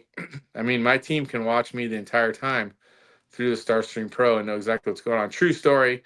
I was out of the truck. I was in the backseat of the Raptor, and I was watching the live stream, and I moved it off to the side so I could watch the Tyson fight. And so I wasn't watching the screen, but I was listening to the truck, and I heard it crash, or what sounded like a crash, and I tried to click back to it. It was gone. And I was like, holy crap, they crashed the truck. And I asked Jimmy Lee, who our media guy who's sitting right next to me, I'm like, dude, they crashed. He's like, no, they're still on. Look right here. And then his screen went blank too, like he was on a delay or something. They did smash it a little bit, but it was just a minor thing. But you can hear that sound, like right when the truck's like on the gas and going off and on, off and on, off and on. All of a sudden, there's like that impacty sound on the front bumper, and they ended up losing the hood and stuff like that. But that was like the only real drama that we had. The rest of it was just self-induced, maybe not going quite fast enough, but we had a great truck, and I feel like we left a little bit on the table there, although it was really up to the sensor at the end of the race that took us out. I got to tell you, I think it's the best looking truck you've had. No offense to all the other ones, but I really like the white. Thank you. I really love white too. You know, my dad was a big proponent of white. He started racing in the 71. He always had a lot of white race cars. And when I was growing up, all my race cars were white. The 7 truck, 516, the 1600. We had tons of white cars. So when we started racing, you know, we went with a black scheme on the 1600 cars, and that led into our Yokohama deal, which is based on black, red, and white, and then of course Monster, that's black and green. So we've had a lot of black, and it was nice to do something different. I shout out to Bink Designs. Brian Binker is the one that drew that design and came up with that. So thank you very much. Yeah, I like it. You know, I was at first I was like, wow, it's really different, but I'm like, yeah, it's good. It looks good, and we get a lot of compliments on it. So I think that Bink did a great job, and he gave us a truck that looks good. It was funny because usually I'm like questioning like colorways and reflective and matte, and I was like, just put it on there and let's go to the 1,000 and not worry about it. It's pretty cool. All right, last question I have. I think I know the answer. You've always been number 16. Is that an homage to the 1600s or the buggy days? Yeah. So when we started making that transition to trophy truck in 2004, Clyde had a pro truck that was converted to a trophy truck. So I needed to get a number for the team. So I called Sue Johnson, who managed all the numbers at the time for Score. And there weren't a lot of numbers available, but the first number I chose was 16 and it was available. And I was like, damn. So yeah, it's an homage. It's paying tribute to our roots and as a 1600 driver. I think it's also cool that the September 16th is the National Independence Day for Mexico, although that's not part of the reason. And then a really cool fact, when I was a kid, I really looked up to Dave and Paul Simon, and they were the number 16 trophy trucks. So only 2 trucks have ever ran the number 16, and it was Dave and Paul Simon and the Rough Riders originally, and then we took that number and we've had it since 2004. So we're in our 22nd year of trophy truck racing. Is that right? I think 20. 20 Well, if you include 21. Yeah. All right. So we've had the same number the whole time. We have ran in honor of other people. We've run some different numbers for friends that have passed away or friends that have had injuries. We've occasionally put a different number on the truck, but the 16's been the digit for a long time. All right. Well, want to thank you for your time. I'm gonna happy Thanksgiving to you and yours. You guys got big plans? No, we don't really have any plans, to be honest with you. We used to be big time desert donkeys, and now we have little kids, and so we haven't been going to the desert that much. So I think we can get back to that sometime soon. But I think honestly, we did Rip to Cabo in October and Baja 1000 in November. So 2 weeks of Rip to Cabo and then 3 to 4 weeks of Baja 1000. Kind of just smoked. I just want to stay home with the dogs and put Christmas decorations up and not worry too much about anything. I don't really want to go anywhere, although I do have to go to a Century appointment tomorrow for my daughter down by the border. But I'm going to stay home for a little bit with the family and just be stoked. I've been married for 27 years, and I think the wife's happy to just hang out a little bit at the house. All right. Sounds good. Well, I'm going to bring in our next guest, who's another buddy of yours. I know everybody's a buddy of yours, but this guy's, you know him pretty well. Mr. Blurton. Oh, Phil Blurton. Yeah, no, I mean, Phil and I have had a great relationship over the last couple of years since he started racing Baja. It's been a lot of fun to share with him, and he, of course, just won the Pro Turbo. A lot of respect for Phil. I think he's not only the greatest UTV driver of all time, racer of all time with the most success, but also one of the nicest guys in the sport. Sorry, I don't mean to blow you up, Phil. I don't really like you that much. Just a good dude, good, nice guy, good family guy. And you're not saying that because he's got the big trophy. Nah, anybody can win a trophy. Being a good human is different than getting a big trophy. Yeah. Cameron's been a huge help for me in Baja. I think I've probably called every day in the beginning asking him where to get fuel, where to stay, what hotels, and Cameron's been a huge part of my success down in Mexico. Yeah, no, you guys, I know you know each other well. I know you guys give each other a hard time. I think one of the first times I met Phil was at your shop building the Can-Am like 4 years ago. Yeah, that's a funny story. Someday we'll have to get into that. We built that car and then one of my crew guys crashed it. But yeah, Phil, thanks for the kudos, buddy. We love you and congratulations on your win. I'll get out of your airtime, but you guys have fun talking crap and yeah, enjoy. Thanks again, Chris, for having me on. Anytime I can be a part of it, I'm stoked. Thanks for coming on. I appreciate it. We'll see you soon. All right, guys. Later, Phil. Well, get that dog. Keep that dog quiet. Guard dog. What's up, Phil? How's it going? Great. Congratulations on your win. Oh, thank you. I know it's been a kind of a tough year. And I think, well, you tell me, would you trade the tough year for 1,000 win or would you switch it around? No, I mean, really the year went perfect. You know what I mean? We had a brand new car, we came into hammers, had a little bit of like teething there, but ended up we were second in the rock race there. Went on to San Felipe, won the forced induction class in San Felipe, won the 500 in forced induction.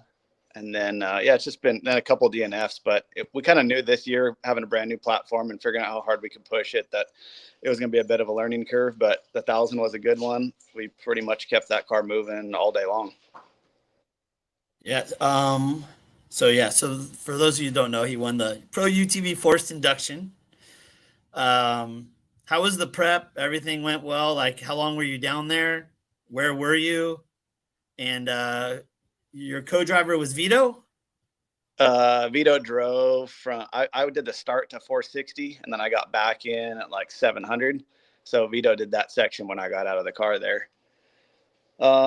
Prep wise, I mean, the 1,000, I really have a 3-man team at my shop. So prep is like a 2-month process to get ready for the 1,000 between chase trucks and pre-runners and trailer prep. And, Mexico's rough on equipment. So I feel like the chase trucks and all that stuff takes almost just as much prep as the race cars. Yeah. We were a day behind. I really wanted Vito had never driven my car before, and we were like a day behind on schedule to leave for Mexico. We're Northern California, so the closest desert to us is Reno, which is a 2-hour drive the opposite direction of Mexico. So the day I was supposed to leave to go down to pre-run for 1,000, I sent my dad and Chris from my shop headed towards Mexico. Vito and I, my co-driver, hopped in a truck, drove to Reno, tested the race car with another guy from my shop, got done testing there, came back, drove all the way back to Sacramento, which is like a 4-hour drive, and hopped on a plane and flew down to San Diego and caught up with my dad by the time he got there. You have an excellent logistics person. I don't know how you could do all that and make it all happen, but congrats. That's the kind of the crazy part. Like that's why I love the 1,000 so much. I do all the logistics myself. So as far as like all the planning, where everybody's getting fuel, where everybody's staying, obviously like my wife helps book all the rooms. I got a couple pit crew guys that help like orchestrate it all, but I put together the whole plan myself. It's like I'll be up at 3 a.m. tweaking on it. That's crazy. Yeah, I know you are you like to take the bull by the horns and do your reputation is that you don't miss any details, right? Like that's, and you put it on you. You're not relying on too many other people. Yeah. That's the fun part about Mexico, though. It's like we go race Vegas to Reno or something here, and the races are super fun, but it's like they tell you where you're going to pit at. You know what I mean? It's like, everybody's going to pit here. You know how far a UTV goes on fuel. Like, you could guess everybody's strategy when you race in the US, but when you go to Mexico, it's like you might like pit in front of somebody's shed over here. You might pit down some weird back alley road. Like, you have no clue where everybody's going to go. And that's what makes it fun, is that we get to like choose our own fate down there. Yeah. What kind of mileage did you get? We're going like about 140 miles in our cars before we're stopping for fuel. The Maverick R, we get less fuel mileage. Obviously, it's a heavier car and it's got more horsepower, so the fuel mileage isn't as good as what we were getting in the X3. But a lot of times down there too, it's like, you know what I mean? It's maybe not how far your car can go, but it's like, where can you get your chase trucks into? And I ran a little slimmer on chase trucks this year because I've kind of always like overloaded on chase trucks. I think our first Baja 1000, I brought like 9 trucks down there, and we chased this whole 1,000 with. We had 4 chase trucks, but I ran the guys, like besides one of them, I ran the guys the whole entire race, which we've never done before. But all the guys that like my pit crew, they're comfortable down there. They kind of know the area, so they wanted to chase the whole race. Wow, that's a good effort. Good on them. Yeah. I think I could do the leapfrog thing. I don't think I could do the whole thing. Like I think I need a break. It's getting too old. Yeah. Where did you start? Like what number UTV?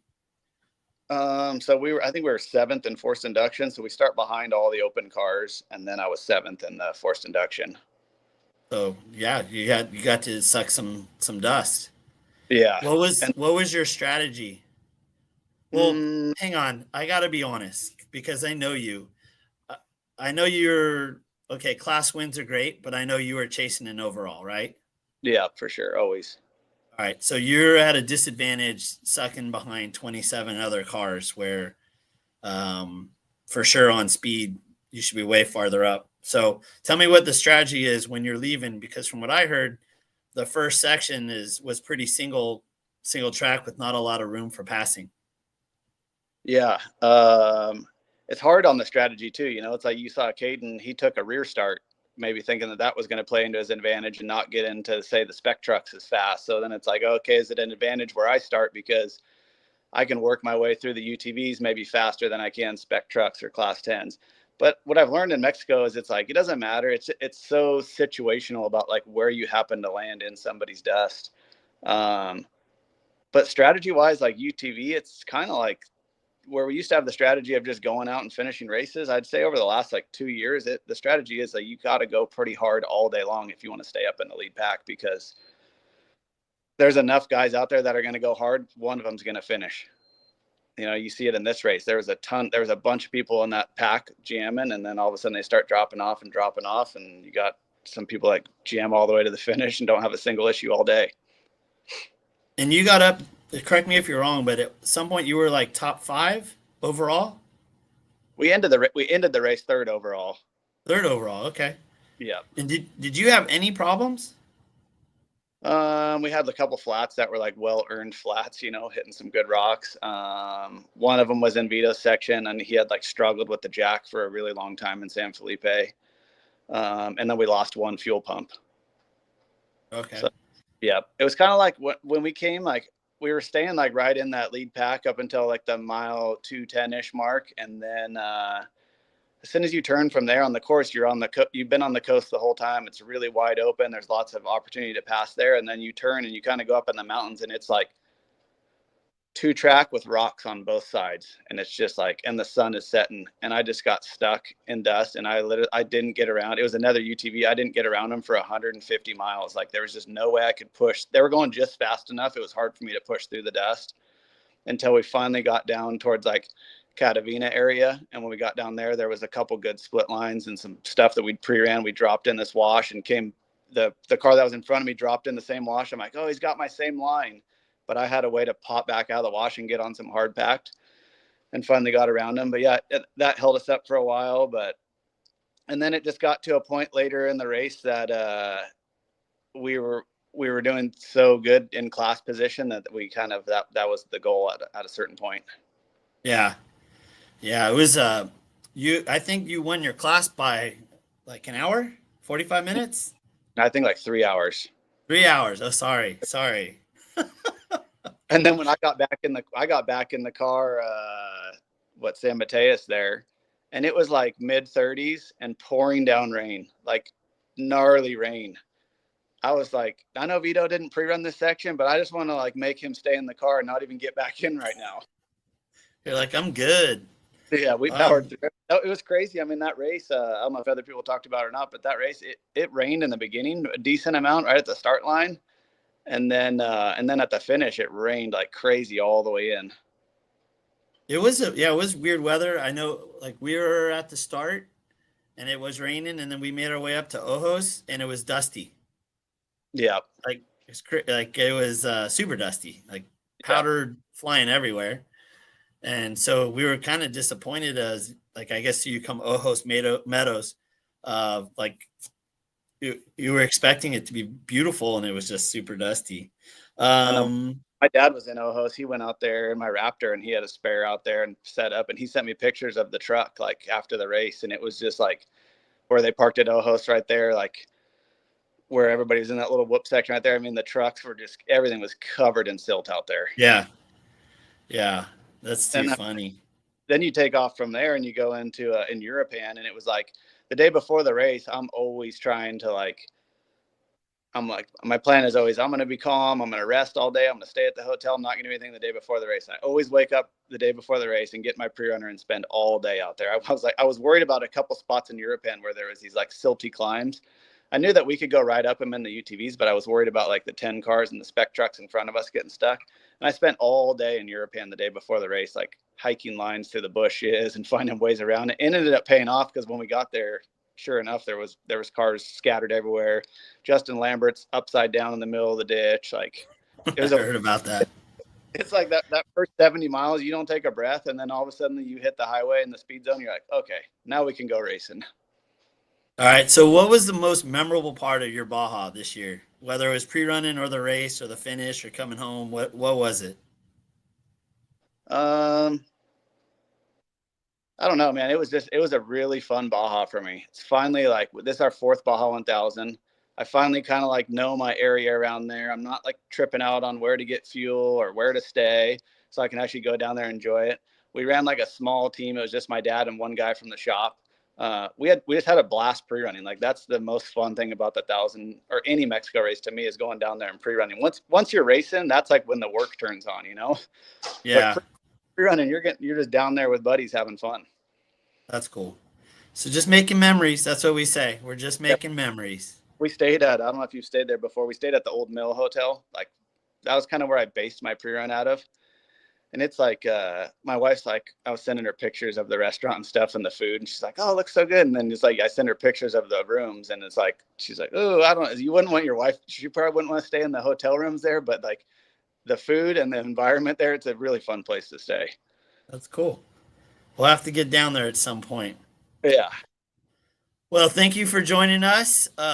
Speaking of Class 10s, I don't know if you know the Eberts, but we're going to bring in Madison Eberts. Have a happy Thanksgiving, and best of luck. We'll talk to you before too long, I'm sure. Yep, for sure. Sounds good. Thanks for having me. Thanks for coming. Yep. There's Madison. Hi. How's it going? Thanks, Phil. Good. How are you? Good. Thanks for having me. Thanks for joining us. So I'm sure I know we spoke earlier, so you know what we're just trying to get everybody's unique Baja experience for 2024. I'll give you, so I saw you on pre-grid, and there was a certain amount of excitement. It was your dad was starting, you were a co-dog.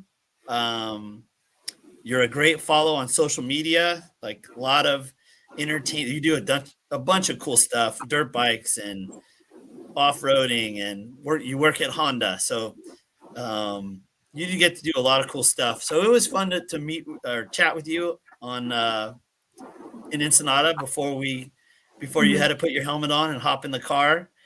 So once I gave you a hug goodbye and wished you good luck, and me and Ezra walked away, so how did it go? Like, what was your section and how did it go? Yeah, so I did the start with my dad. He's driving and I was his navigator. So we pre-ran all week and did the start together to 380. And yeah, once we said bye to you and put our helmets on, we were serious. So that's what people kind of always say about my dad. He's a super nice guy, but once he puts his helmet on, he's a completely different man. So that's kind of how it was going up to the start, but we were ready. And I'll go back to even before the race to kind of set the scene. We, had done the whole score series. Each race, we're like, okay, we'll do San Felipe, see how it goes. We'll do the 500, see how it goes, and then we'll decide about 400 and 1,000. And once it got to the 400, we were sitting pretty good in points. So ran that race, got second, and then after that race, we were only 3 points behind the leader, the Vera brothers, in class 10. So, okay, I guess that means we have to come to the 1,000, and it's a huge undertaking, especially for a smaller team like us. But we were ready for it, and it was a ton of work to get ready. Our team, behind the scenes before the race, it's only my dad and brother getting ready. We send our parts out different places, but they're the ones tearing down the car and prepping it. And so it's a huge amount of work, especially how close the 400 is. So big shout out to them for all the work they did, because you get the car ready, put together, and you also fabricate and design a crazy light bar in that time also. And then that's all ready. And you got to pack the chase trucks and you got to coordinate people. And it's just a ton of work. So, and it's pretty much all them. I just do our videos and social media outside of the race days. But so there's that. And then we head down south. We all meet up, come from different places, meet up with our crew. And Ezra was going this way to Danzio to get the car on the dyno. My dad and I were going to start heading south and pre-run. And while we're driving down before the race, they had kind of noticed a little weird noise with the car. And we thought, okay, we'll take it to Danzio, see if it's anything. Probably isn't anything, but that's just how in tune my dad and brother are with the car, is they noticed just the tiniest little noise. And turned out it was a harmonic balancer went bad, and had to get that replaced. A super random part. It's out of a 06 Pontiac Solstice, which I don't even know what that is. And it was kind of funny. Here's how nerdy my brother and his friends are. They knew exactly what it looked like. My dad's like, who's even looked at that before? Who knows what it looks like? They're all so different and weird. And Ezra knew exactly what it was. He knew it was in Zach Drapkin's pre-runner. Zach wasn't even home. Zach had a picture of it on his phone. And they're like, yeah, this is it. And we ended up pulling it out of his pre-runner, and he saved our race. So shout out to him. So that's all before the race even started. Gosh. Yeah, so craziness. And before the 400, our fuel cell failed. So that's crazy, because you can't get a fuel cell in time. And we patched it up. So just a lot of stress and a lot for a small team to even get to a race. And I can tell you, you would never know, because on the line, Ezra looked like, what's up? We got this. This is no problem. Like, he is so mellow. Collected. Yeah, he's mellow. He's ready to go pre-run in his luxury pre-runner in his 1600 car. Crazy. But yeah, so then car's good. Our light bar, we could get it wired by somebody and had this crazy light set up, and we're ready. We get down there, pre-run. For our section, it was the best I've ever felt pre-running. We were pretty dialed, especially since we did a lot of that at the 400. And then we just made a good team getting our notes done and had fun pre-running as always. And so we were super ready and felt really dialed. So yeah, we get to the start and take off. And like Phil said, it's raining and there's no dust, and rain stops right before we're about to get off the line. And as soon as we get off the line and hit the first bump, our Stella falls off. So I'm having to deal with that. That's like worst case. Like, you don't want the wires to break. You want it to keep running. So just the Velcro, I don't even know if it was even on, or it's just so old that it just didn't stay. So I'm reaching for zip ties, trying to zip tie it. So he's not even getting notes for the first couple miles. So fix that, get it zip tied. And then just after that, so much happened in the race, and we were first off the line.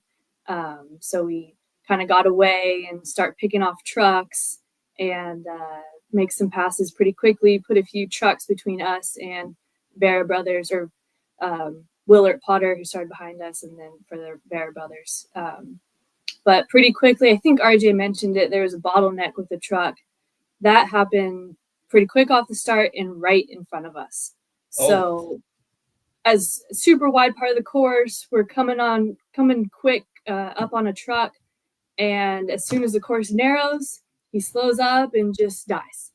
And we're like, you gotta be kidding me, bro. And he stopped, tall bushes, super narrow part of the course. We're in a little buggy. We're trying to push him, get him out of the way. And, there's not enough weight behind us to do that. So my dad's a really smart racer. So his strategy is back up, kind of get wide, kind of get diagonal in the course, give us space and territory to, figure out what to do to get around him. So I hop out of the car and start running around in the bushes, trying to find a way to get around and, try the right side. Okay, it'll work, but it's not great. Get to the left side and, kind of find a place, kind of goes down into a ditch and then pops out, but it clears up pretty good. So I was like, I don't know. I don't have that much experience. Like, I think the car would make it. And I hop in, tell him, he's like, yeah, I was glad you didn't point which way to go. So that way because at this point, all 10 cars were behind us. And I just hopped in, nothing, no net, no nothing, just plug in and tell him which way to go. And so we got through pretty quickly. So that was good. That was a lot of adrenaline. It was really stressful, but kind of fun to have to figure out problems like that. So that happened. We get through. And we're just flying. We stayed in the lead, passing trucks, hardly any dust. And so it's definitely a really good run. Felt really good for a long, long time.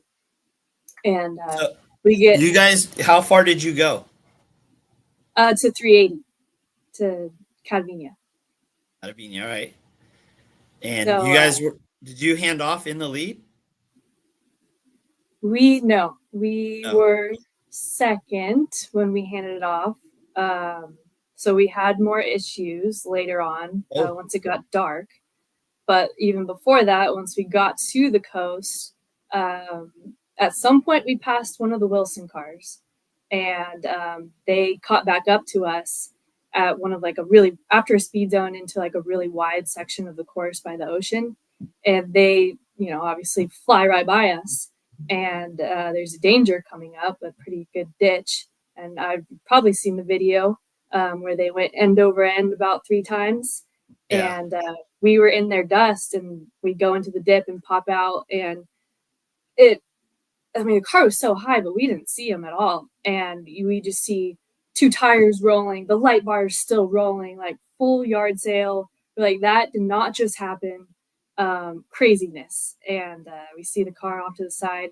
There was a lot of people around, so we kept going, but that was crazy to see that. That was a big crash. Like that, they flew so high, so far. It just the hardest points, and so luckily they're okay. For sure. Yeah, that was crazy. And then later, once it got dark, we got to the silt and got stuck in the silt. What happened was we had a line planned around the silt in some sand, and the line was really good, and then it got pretty wide.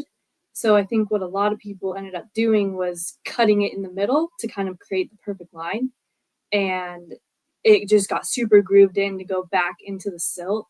So it's just, when you're racing, you just follow, it just kind of happens. You just follow it. Even if you have something planned out, but followed it, kind of forced us over back into the silt. And then there was a truck stuck right there. So it fully scrubbed our speed and just got stuck in the silt as soon as we passed that truck. And second place, Duran got stuck right behind us in the silt. So, we're hesitant to help each other at first, but then we're like, no, we got to help each other. So we helped each other using the jacks, shoving bushes under, using their traction boards and using jacks and running back to the truck to ask for their floor jack and just full craziness. This is like 3:30, 3:40-ish. So we're almost done with our section, and this happens. So Arjona passes us, so they're in the lead. We're stuck with second place. UTVs are passing us. So huge bummer that happened, but we got out of it fairly quickly and kept going. Passed it off at 380 to my uncle Danny.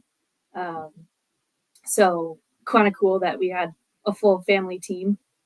Yeah. Fastest drivers we know are in the family, so it's cool to hand it off to him, and gave it to him to do Fred's tractor trail and then that super long highway section. So we chased him through that, and he's always been fast. He was really fast, and he on the highway. He's just cool that he's a smart driver and drives like us and pushes it to the limit. And he's had Rodrigo and Pudi in front of him, and he passed him in the speed zone and got away from him. So he was just, and we had no penalties, no speed penalties. So, I mean, he was just fully maxed out on the speed and driving really smart. So that was cool. We were chasing him while doing that.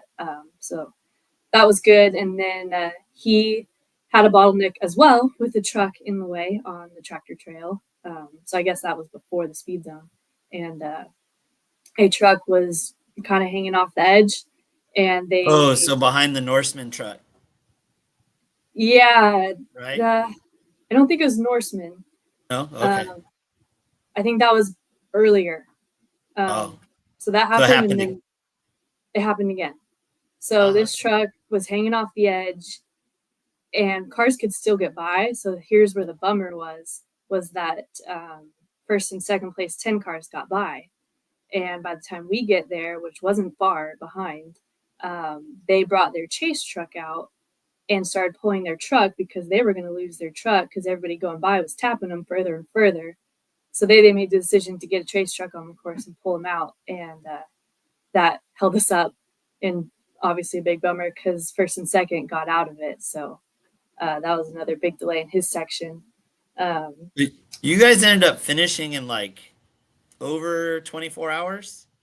Yeah, it was like 25. So what, did you guys have a major mechanical at some point? Yeah. Yeah, so huge time suck once it got to Ezra's section. It was just kind of weird. He hit a hole or something just awkward, and maybe he was on the brakes when he hit it or something, and bent the left front A-arm. So we didn't have a spare, and the closest BFG pit with the welder was in Hamau, which was pretty far from where we were. I don't remember what mile we were at, but that was pretty much what killed it right there. And we had to drive, and luckily BFG was there with the fab school that they fixed our arms so we could finish. But that was pretty much it for us. Vera Brothers were the points leader, and they had to change the transmission early in the race. So at one point we had a couple-hour lead over them, and they passed us when we were broken with the arm. And they're a Mexican team, so they posted on their story like "Por la Campeonato," and I was like, "Oh my god, that hurts." There they go, right by us for the championship. So that definitely hurt. And, just my opinion is everybody says, oh, it's good, still good that you finished. But we've been around it enough and finished enough Baja 1000s that it's not, we want that win. So it was a bummer to, at a certain point we were thinking we're not going to win the class, but maybe we can get the championship, and then to lose both definitely hurt.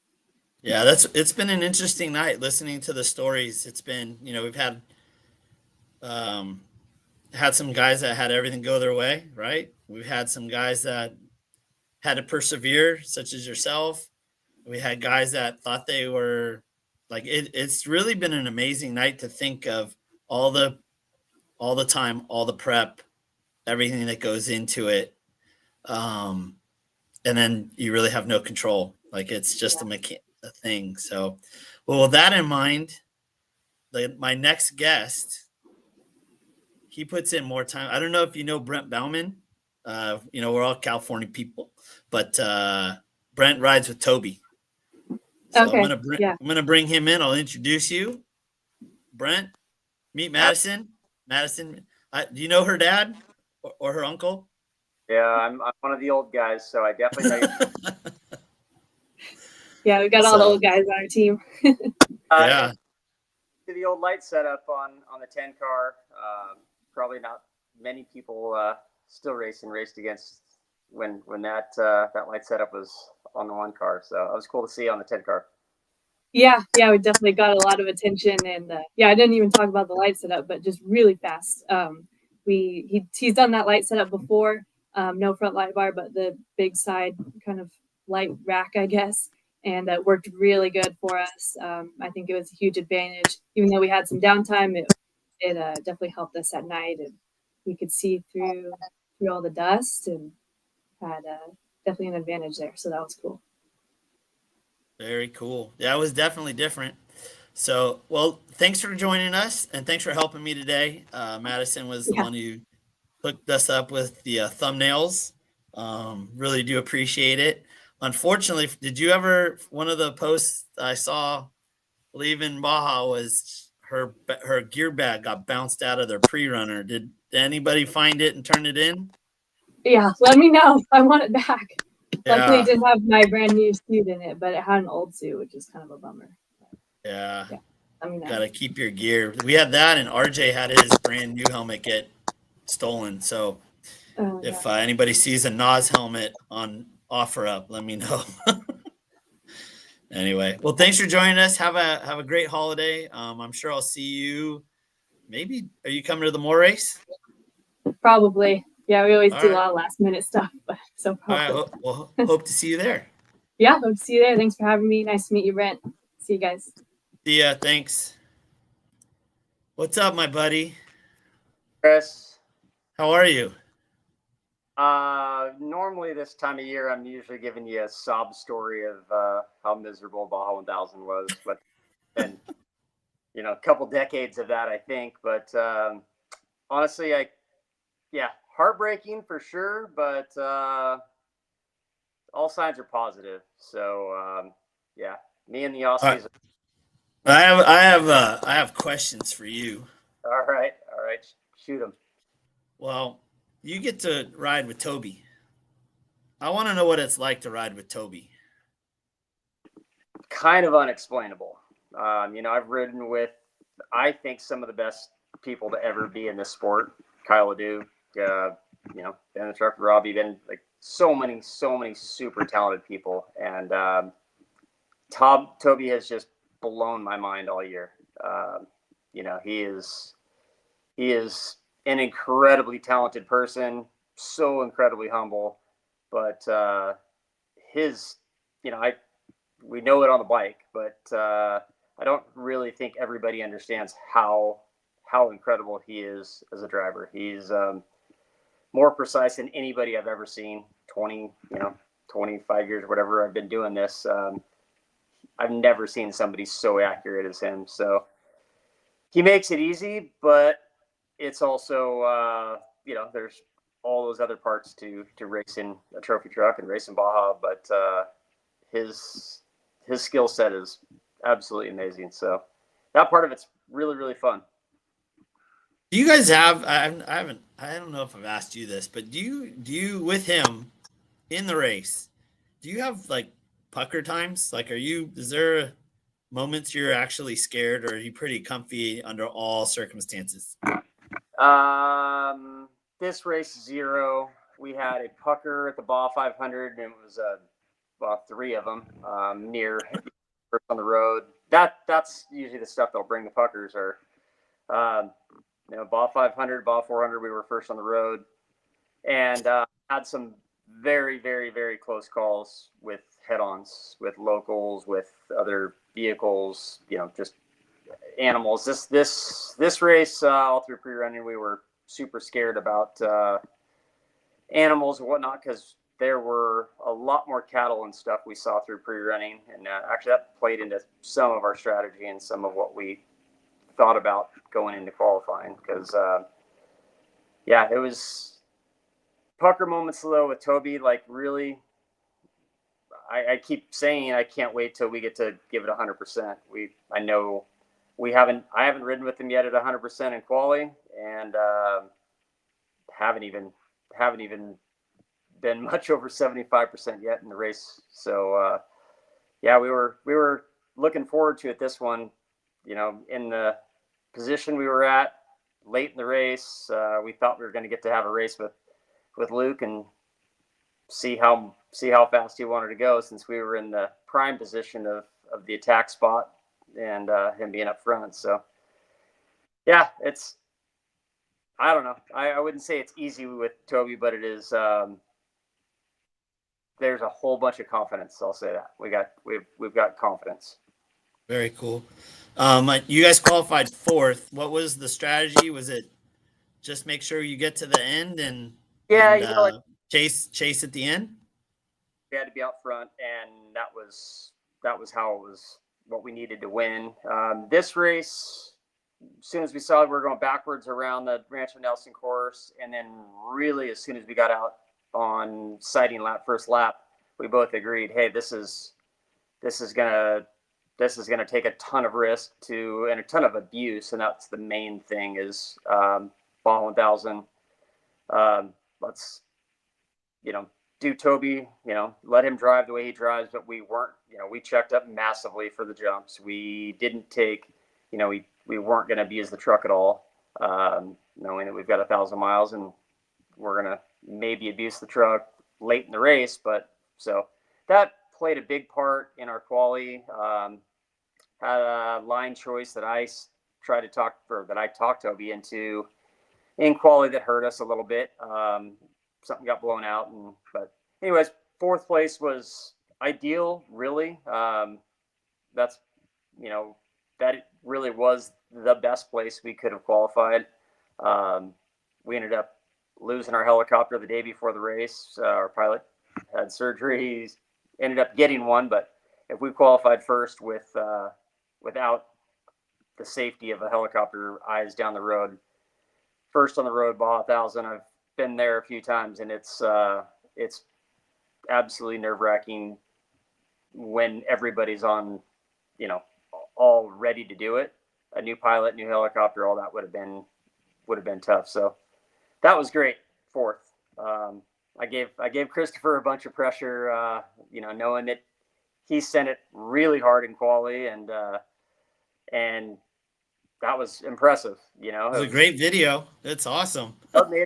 made a great video. I was actually super bummed. I then texting Oren. I was bummed because I really hoped that we were going to have a late, San Felipe race with those guys. But I knew Christopher starting the race and being out front, really his first time ever being first on the road, and it's an eye-opening thing for sure. There's so much more that we deal with in Baja, and the only person that ever gets that big scary stuff is the first truck on the road. So Christopher, unfortunately, they broke early and didn't get that education of learning what that opening car does. I mean, Bryce and Luke and Rob and all those guys they've got thousands upon thousands of miles of opening the road. So what were your thoughts when you saw Christopher parked on the side and so early? Really, like I thought so early, I thought, oh, they're going to be back. But I also didn't see, Mike Kim wasn't out working on anything. They were sitting there. They weren't in a great spot for chase, but it was Baja 1000. We're racing Baja and ourselves probably more than we're racing a majority of the competitors in that race. So, it was like we got track position, great. We were right on Andy, and we were trying to move up one more. We ended up just after that, we passed Andy, and then when we passed Andy, we got a stick flat and lost the position back. But we were really everything was all about just our race management, and we had a strategy that was listening to Cameron and the guys before. Our strategy for this thing was it was going to be tough for us because we're such a small team. You know, it's nobody I think really understands, but Team Australia is Toby and Paul and two volunteer Australian friends that come over and help us chase. There's two Mexican guys that we hire in it from Ensenada, and then Joe is our crew chief from Arizona that used to run Jesse Jones's program, and myself as a navigator, and that's Team Australia. I mean, obviously we have Menzies pits, or this race Pavarti and Menzies pits, but you know, we have 2 chase trucks. It's not like there's 9 chase trucks like I heard even Phil Blurton talking about. Or Yeah, that was crazy. it's the smallest team I've ever been involved with, and that's one of its greatest strengths, is because every single person on the team is 100%. You know, we are up super early every morning. We, you know, all the work for all the race. Everybody on the team is all in, and it's crazy because we're that small and competing. So, yeah, the track position with Pavarti though, that was something that as soon as we got by those guys, you know, that was a scare because, you know, since Menzies and Pavarti were doing our pits, they knew we were pitting. So that takes you know, that's they get to play off of that. They know exactly what we're doing. Knowing Luke and Andy or Dan's truck were still in front of us, we needed to work on track position with those guys because we were doing something a little different and doing, you know, Toby qualified, but was just doing a really short stint right off the get-go, and that was from the start to European. We did a driver change without a pit. It was just a quick on the fly driver change to get Paul in the truck. So we wanted to have Paul run sections that he's really comfortable with and had familiarity with. And that was, you know, he's run the coast. He did the coast at the Baja 500 when we won. And he's really, you know, Paul's pretty new to trophy truck racing. Toby's done this for 10 years or so. And obviously he's a moto guy. He memorizes stuff, but it was all about getting Paul in places where he was really comfortable and suited his driving style. And then I wanted to get Toby back in for Catavina because I knew that was the real race was going to happen in the daylight. And then as far as track position and whatnot, and then I wanted Toby to get in for Catavina, which he raced that section last year. And then going into dark, we kind of, we were in absolute dream position, exactly what we wanted to do once it got to dark. Had a couple of flats, lost the first flat at mile 30 was a bummer because like I said, we had just gotten Andy. That put us back to third, sat in third through Erindira. Paul caught up to Andy, and Andy was pitting in Arindia, and we got by Andy's, put us second on the road, held second on the road through our first pit, and that was a little nerve-wracking because knew Ampudia was coming. He was, you know, with that rain that we got in the morning, the dust wasn't that heavy early on, so it made the pace kind of pick up a lot. I think the pace was faster than a normal 1,000 start because of the low dust. So yeah, we got through our first pit at 175. Ray Griffith and Walster's truck was right on our butt. I mean, we left with him probably 50 feet off of us. We ended up having to fly through a big mud hole that I wouldn't want to jump into, but we jumped through it and just trying to keep that position. And we did, and Paul did a phenomenal job. His whole stint, we kept position, really caught up to Rob. Looked like out of El Rosario, up in the rocks. I think they got a flat, and it looked like it took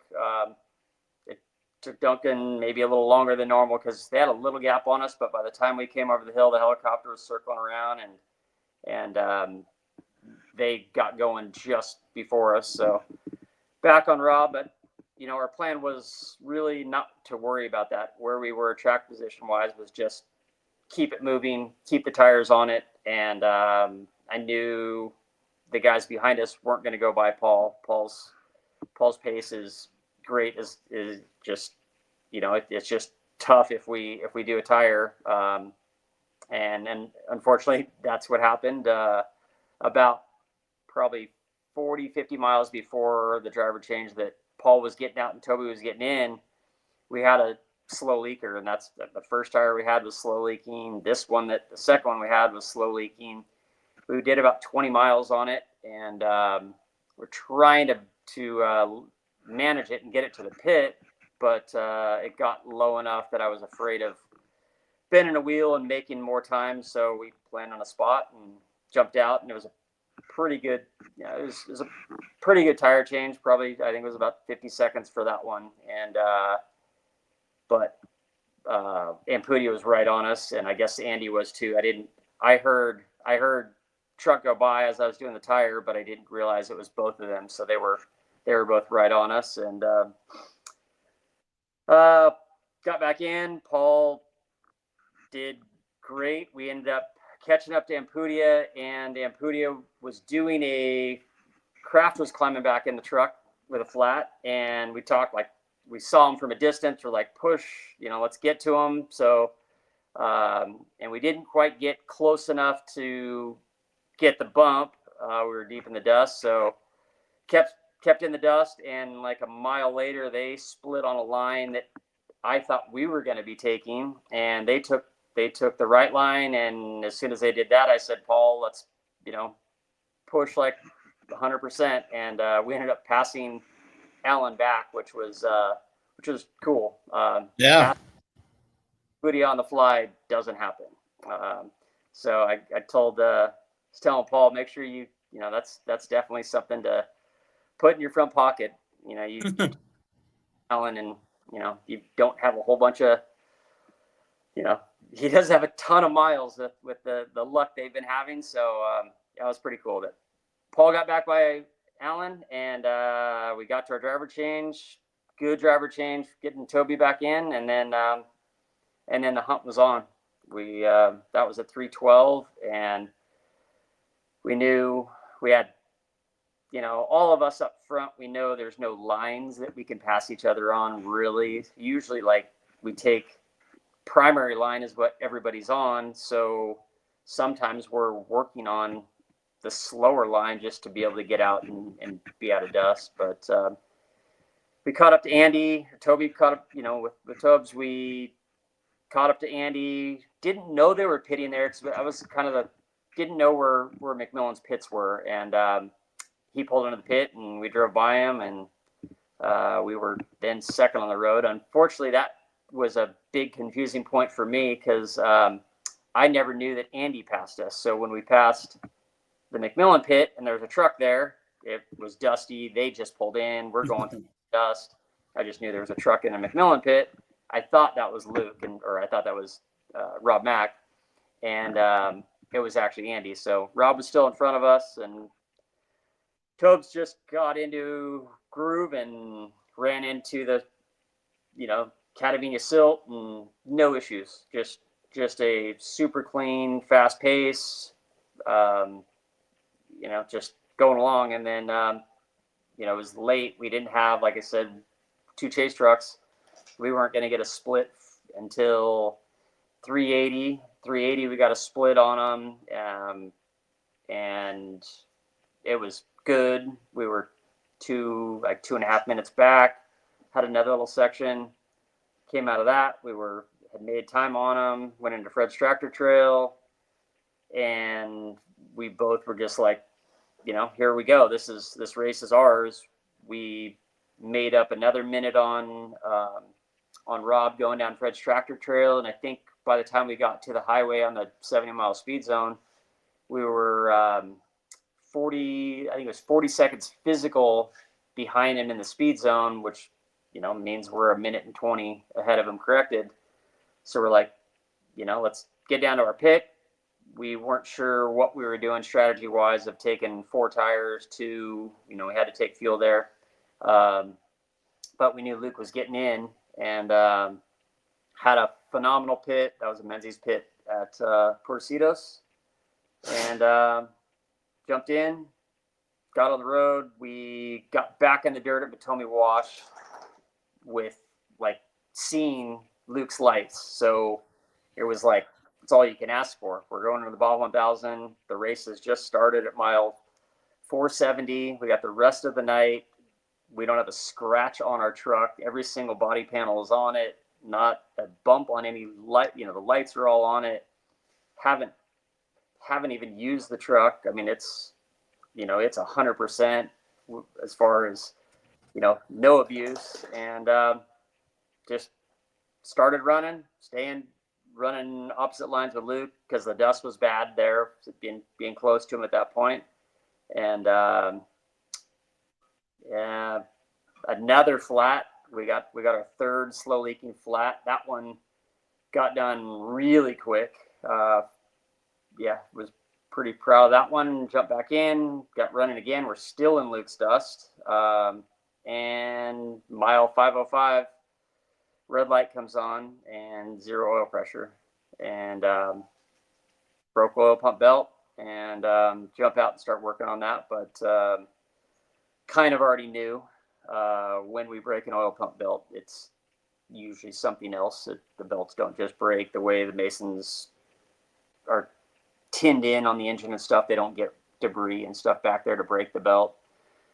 So we lost a motor. Don't know yet what happened with it yet, but motor took us out, and we were in position A to go race the Baja 1000. I mean, I should be crying. I should be, Tobes and I were, like, all of us were. It's so bummed, but we had an absolute perfect pre-run. We had an absolute perfect strategy. We had an absolute perfect race so far. We hadn't made a mistake. The flats we had were slow. We didn't smack into rocks and blow tires off. They were, picked up sticks or whatever they were. Why, our tires were slow leakers.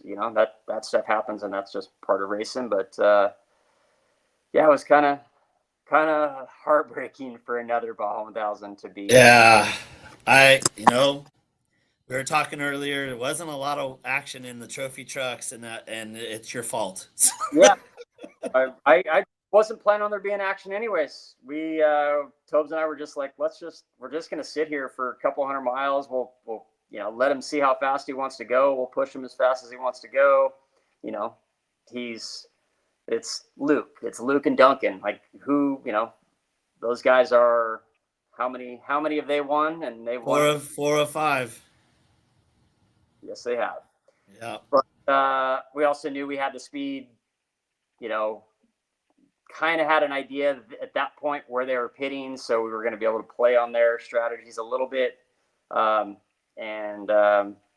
we were really confident in what we had pre-running wise. So didn't have to pass them. We could just sit with them for the next 380 miles and know that we didn't have to pass them to win the race. All right. So you guys break. Did you break in the middle of nowhere? Yeah, terrible spot. Absolutely horrible spot. No chase can get there with race traffic. We knew we couldn't tow forward to extract the vehicle. Motors broke, so we have no steering. As Christopher talking about how bad they were where they broke, this was 10 times worse. So first thing, let everybody know. Everybody been watching our live feed. All friends, family, all that stuff have been watching the live feed all day, and the live feed had died for some reason right as we started up Matomian in the dirt. So let everybody know what happened, and we Tobes and I made a big old fire, and I think it was 10 minutes later he was asleep and snoring. But couple hours, with with the roadblock that happened up on Fred's, there was almost no traffic went by us. It was, the truck broke, Alan and the 1L of Vidosla senior truck went by, then Vidosla, then I think the Clave Lawrence Rustler's truck went by. There weren't many that went by us, and then we just sat for like an hour. I didn't have any marshmallows to cook on the fire, but Tubbs was asleep, and I was kind of bringing in, thinking about Baja. You throwing rocks? Middle of nowhere with no race cars going by and a broken race truck on the side of the road. All right, so you get back. Is there a final team meeting? Like, how's the mood? I know it's the one that got away, but like, is everybody looking forward to next year? We are, yes. Yeah, obviously we're all heartbroken. It was tough. Every post-race debrief meeting, we're like, it was tough to say, hey, we did this wrong or we did that, because we really couldn't come up with, like, we were very, very happy with what we did and the effort we gave. And both Paul and Toby drove. I can't think of, I gave Toby a couple of reprimands during pre-running. I think he made 2 mistakes in 3,000 miles of pre-running, and I couldn't really come up with any for him for the 1,000 in the race. So after the race, we were obviously bummed, but 2025, we are 100% motivated. We know that this little team is shaking things up with the big boys, and we're excited about it. I just joined them. I didn't do San Felipe with them. Started with them at the 500, then the 400, and now the 1,000, and we have been leading all those races. So we're excited about what's happening next year. But first and foremost, I really, really can't wait to see what Toby does at Dakar, because the fact that he doesn't have a factory ride is mind-blowing to me. I tell you all the time, he's the most talented off-road driver I've ever seen, and not by a little bit. He's something special. So looking forward to what he and Sam do at Dakar. I think if that cars can be competitive, he's going to do great. And he knows that stuff. That's going to be his element. He'll be at home. Yeah. And then, Sam's new to being sitting in a seat and not taking the risk of riding on a bike, but incredible navigator. So the two of them, it's going to be an exciting thing to watch. I just hope, it's off-road racing and so many things. I mean, we have no idea what this was, and it could be the minorest things that, we know we've got the best engine in the Gibbs, but it could be the things that take you out of the Baja 1000, and the same thing with Dakar. Yep. No, it's been amazing. I did this thing on a whim, as you guys know. Like, all 8 people or 7 people came on. I asked yesterday, and I didn't think everybody would come on, and everybody did. And the stories, there's like so much heartbreak and disappointment, and little Phil going, hey, we won our class. It is amazing. Honestly, I spent a lot of time with Madison, and you really hope, you want to see your friends do well, but man, it doesn't matter. Like, I know how much time you spent down there. You can't give any more effort. Just like you said, like Christopher and Bryce, like there's nothing more they could have done. Like, it just doesn't go your way sometimes. That's Baja, and that's the crazy. You told me, like, I want to hear your Baja story, and I'm like, man, my Baja 1000 story really isn't. It's nothing. We're happy. We're everything we did went as planned. We won the Baja 500, and nothing went to plan. We had troubles in pre-running. Yeah, we qualified first. That was awesome. But during the race, we had all kinds of troubles, and we won the race. 400, qualified first, had a few issues with the truck, but really it was just slow leaking tires, and it was just the strategy didn't work out for us, and we sat in second place behind Bryce until right at the end. They had a flat and they slowed down, which ended up getting Impudia by us. But it's like, yeah, this one's not much of a story. It's other than the story is we're excited about 2025. Yeah, it is funny because like thinking about this whole thing, because like I said, everybody has a unique experience. There's no video of mid-tag and Cafro crashing it, getting crashed. We did see the video of the Wilson Class 1 doing the triple flip, but we don't see Madison driving through the carnage of it, right? Like there's so many different stories and angles, and it really is. I mean, I've been going down there since 1988, and some of the stuff's absolutely heroic and some of it's horrendous. And like, thankfully this year sounded like a pretty safe year, like honestly. So, yeah, I think I heard Cameron talking about it too, 20 years ago doing this, and it's so much different now. And I'm like, God, it is, but it isn't. What it's different about is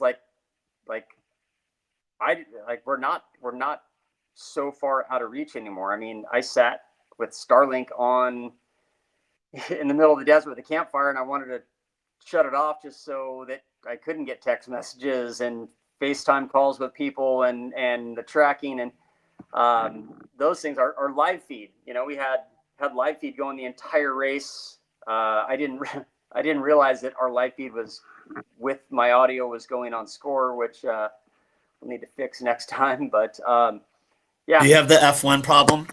Like they don't want so much cursing? Well, nice. I knew beforehand with our live feed, even with friends and family that were supposed to be watching it, I was going to need to minimize my new Australian language because I've learned a bunch of new Australian words that I seem to use a lot.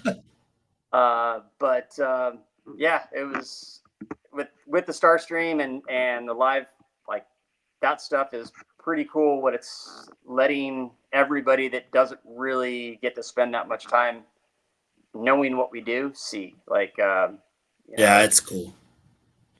Changing our sport drastically, but some for the good, a little bit for the bad. I like Baja, staying Baja and being when we're secluded stuck in the middle of the desert. Yeah. All right, man. Well, I'm going to let you go and I'm going to get out of here, but thank you for joining us. We'll do this again. It was fun. I learned a lot, and I'll talk to you soon. All right, Chris. Thanks for having me on. See you, Happy bud. Thanksgiving to you and Jen and the boys. See you, bud. Later. All right. I want to thank my 7 guests. I don't know why I keep saying 8. 7 guests. As you can tell, man, it's really, really hard to put a full race together with pre-running and just earning a win. So every trip down there is unique. It's beautiful. We all love it. And if you get a chance, volunteer for a team, go chase a race. It's incredible. So till next time, this is Chris Newer for the Racers Place. Peace. Oh.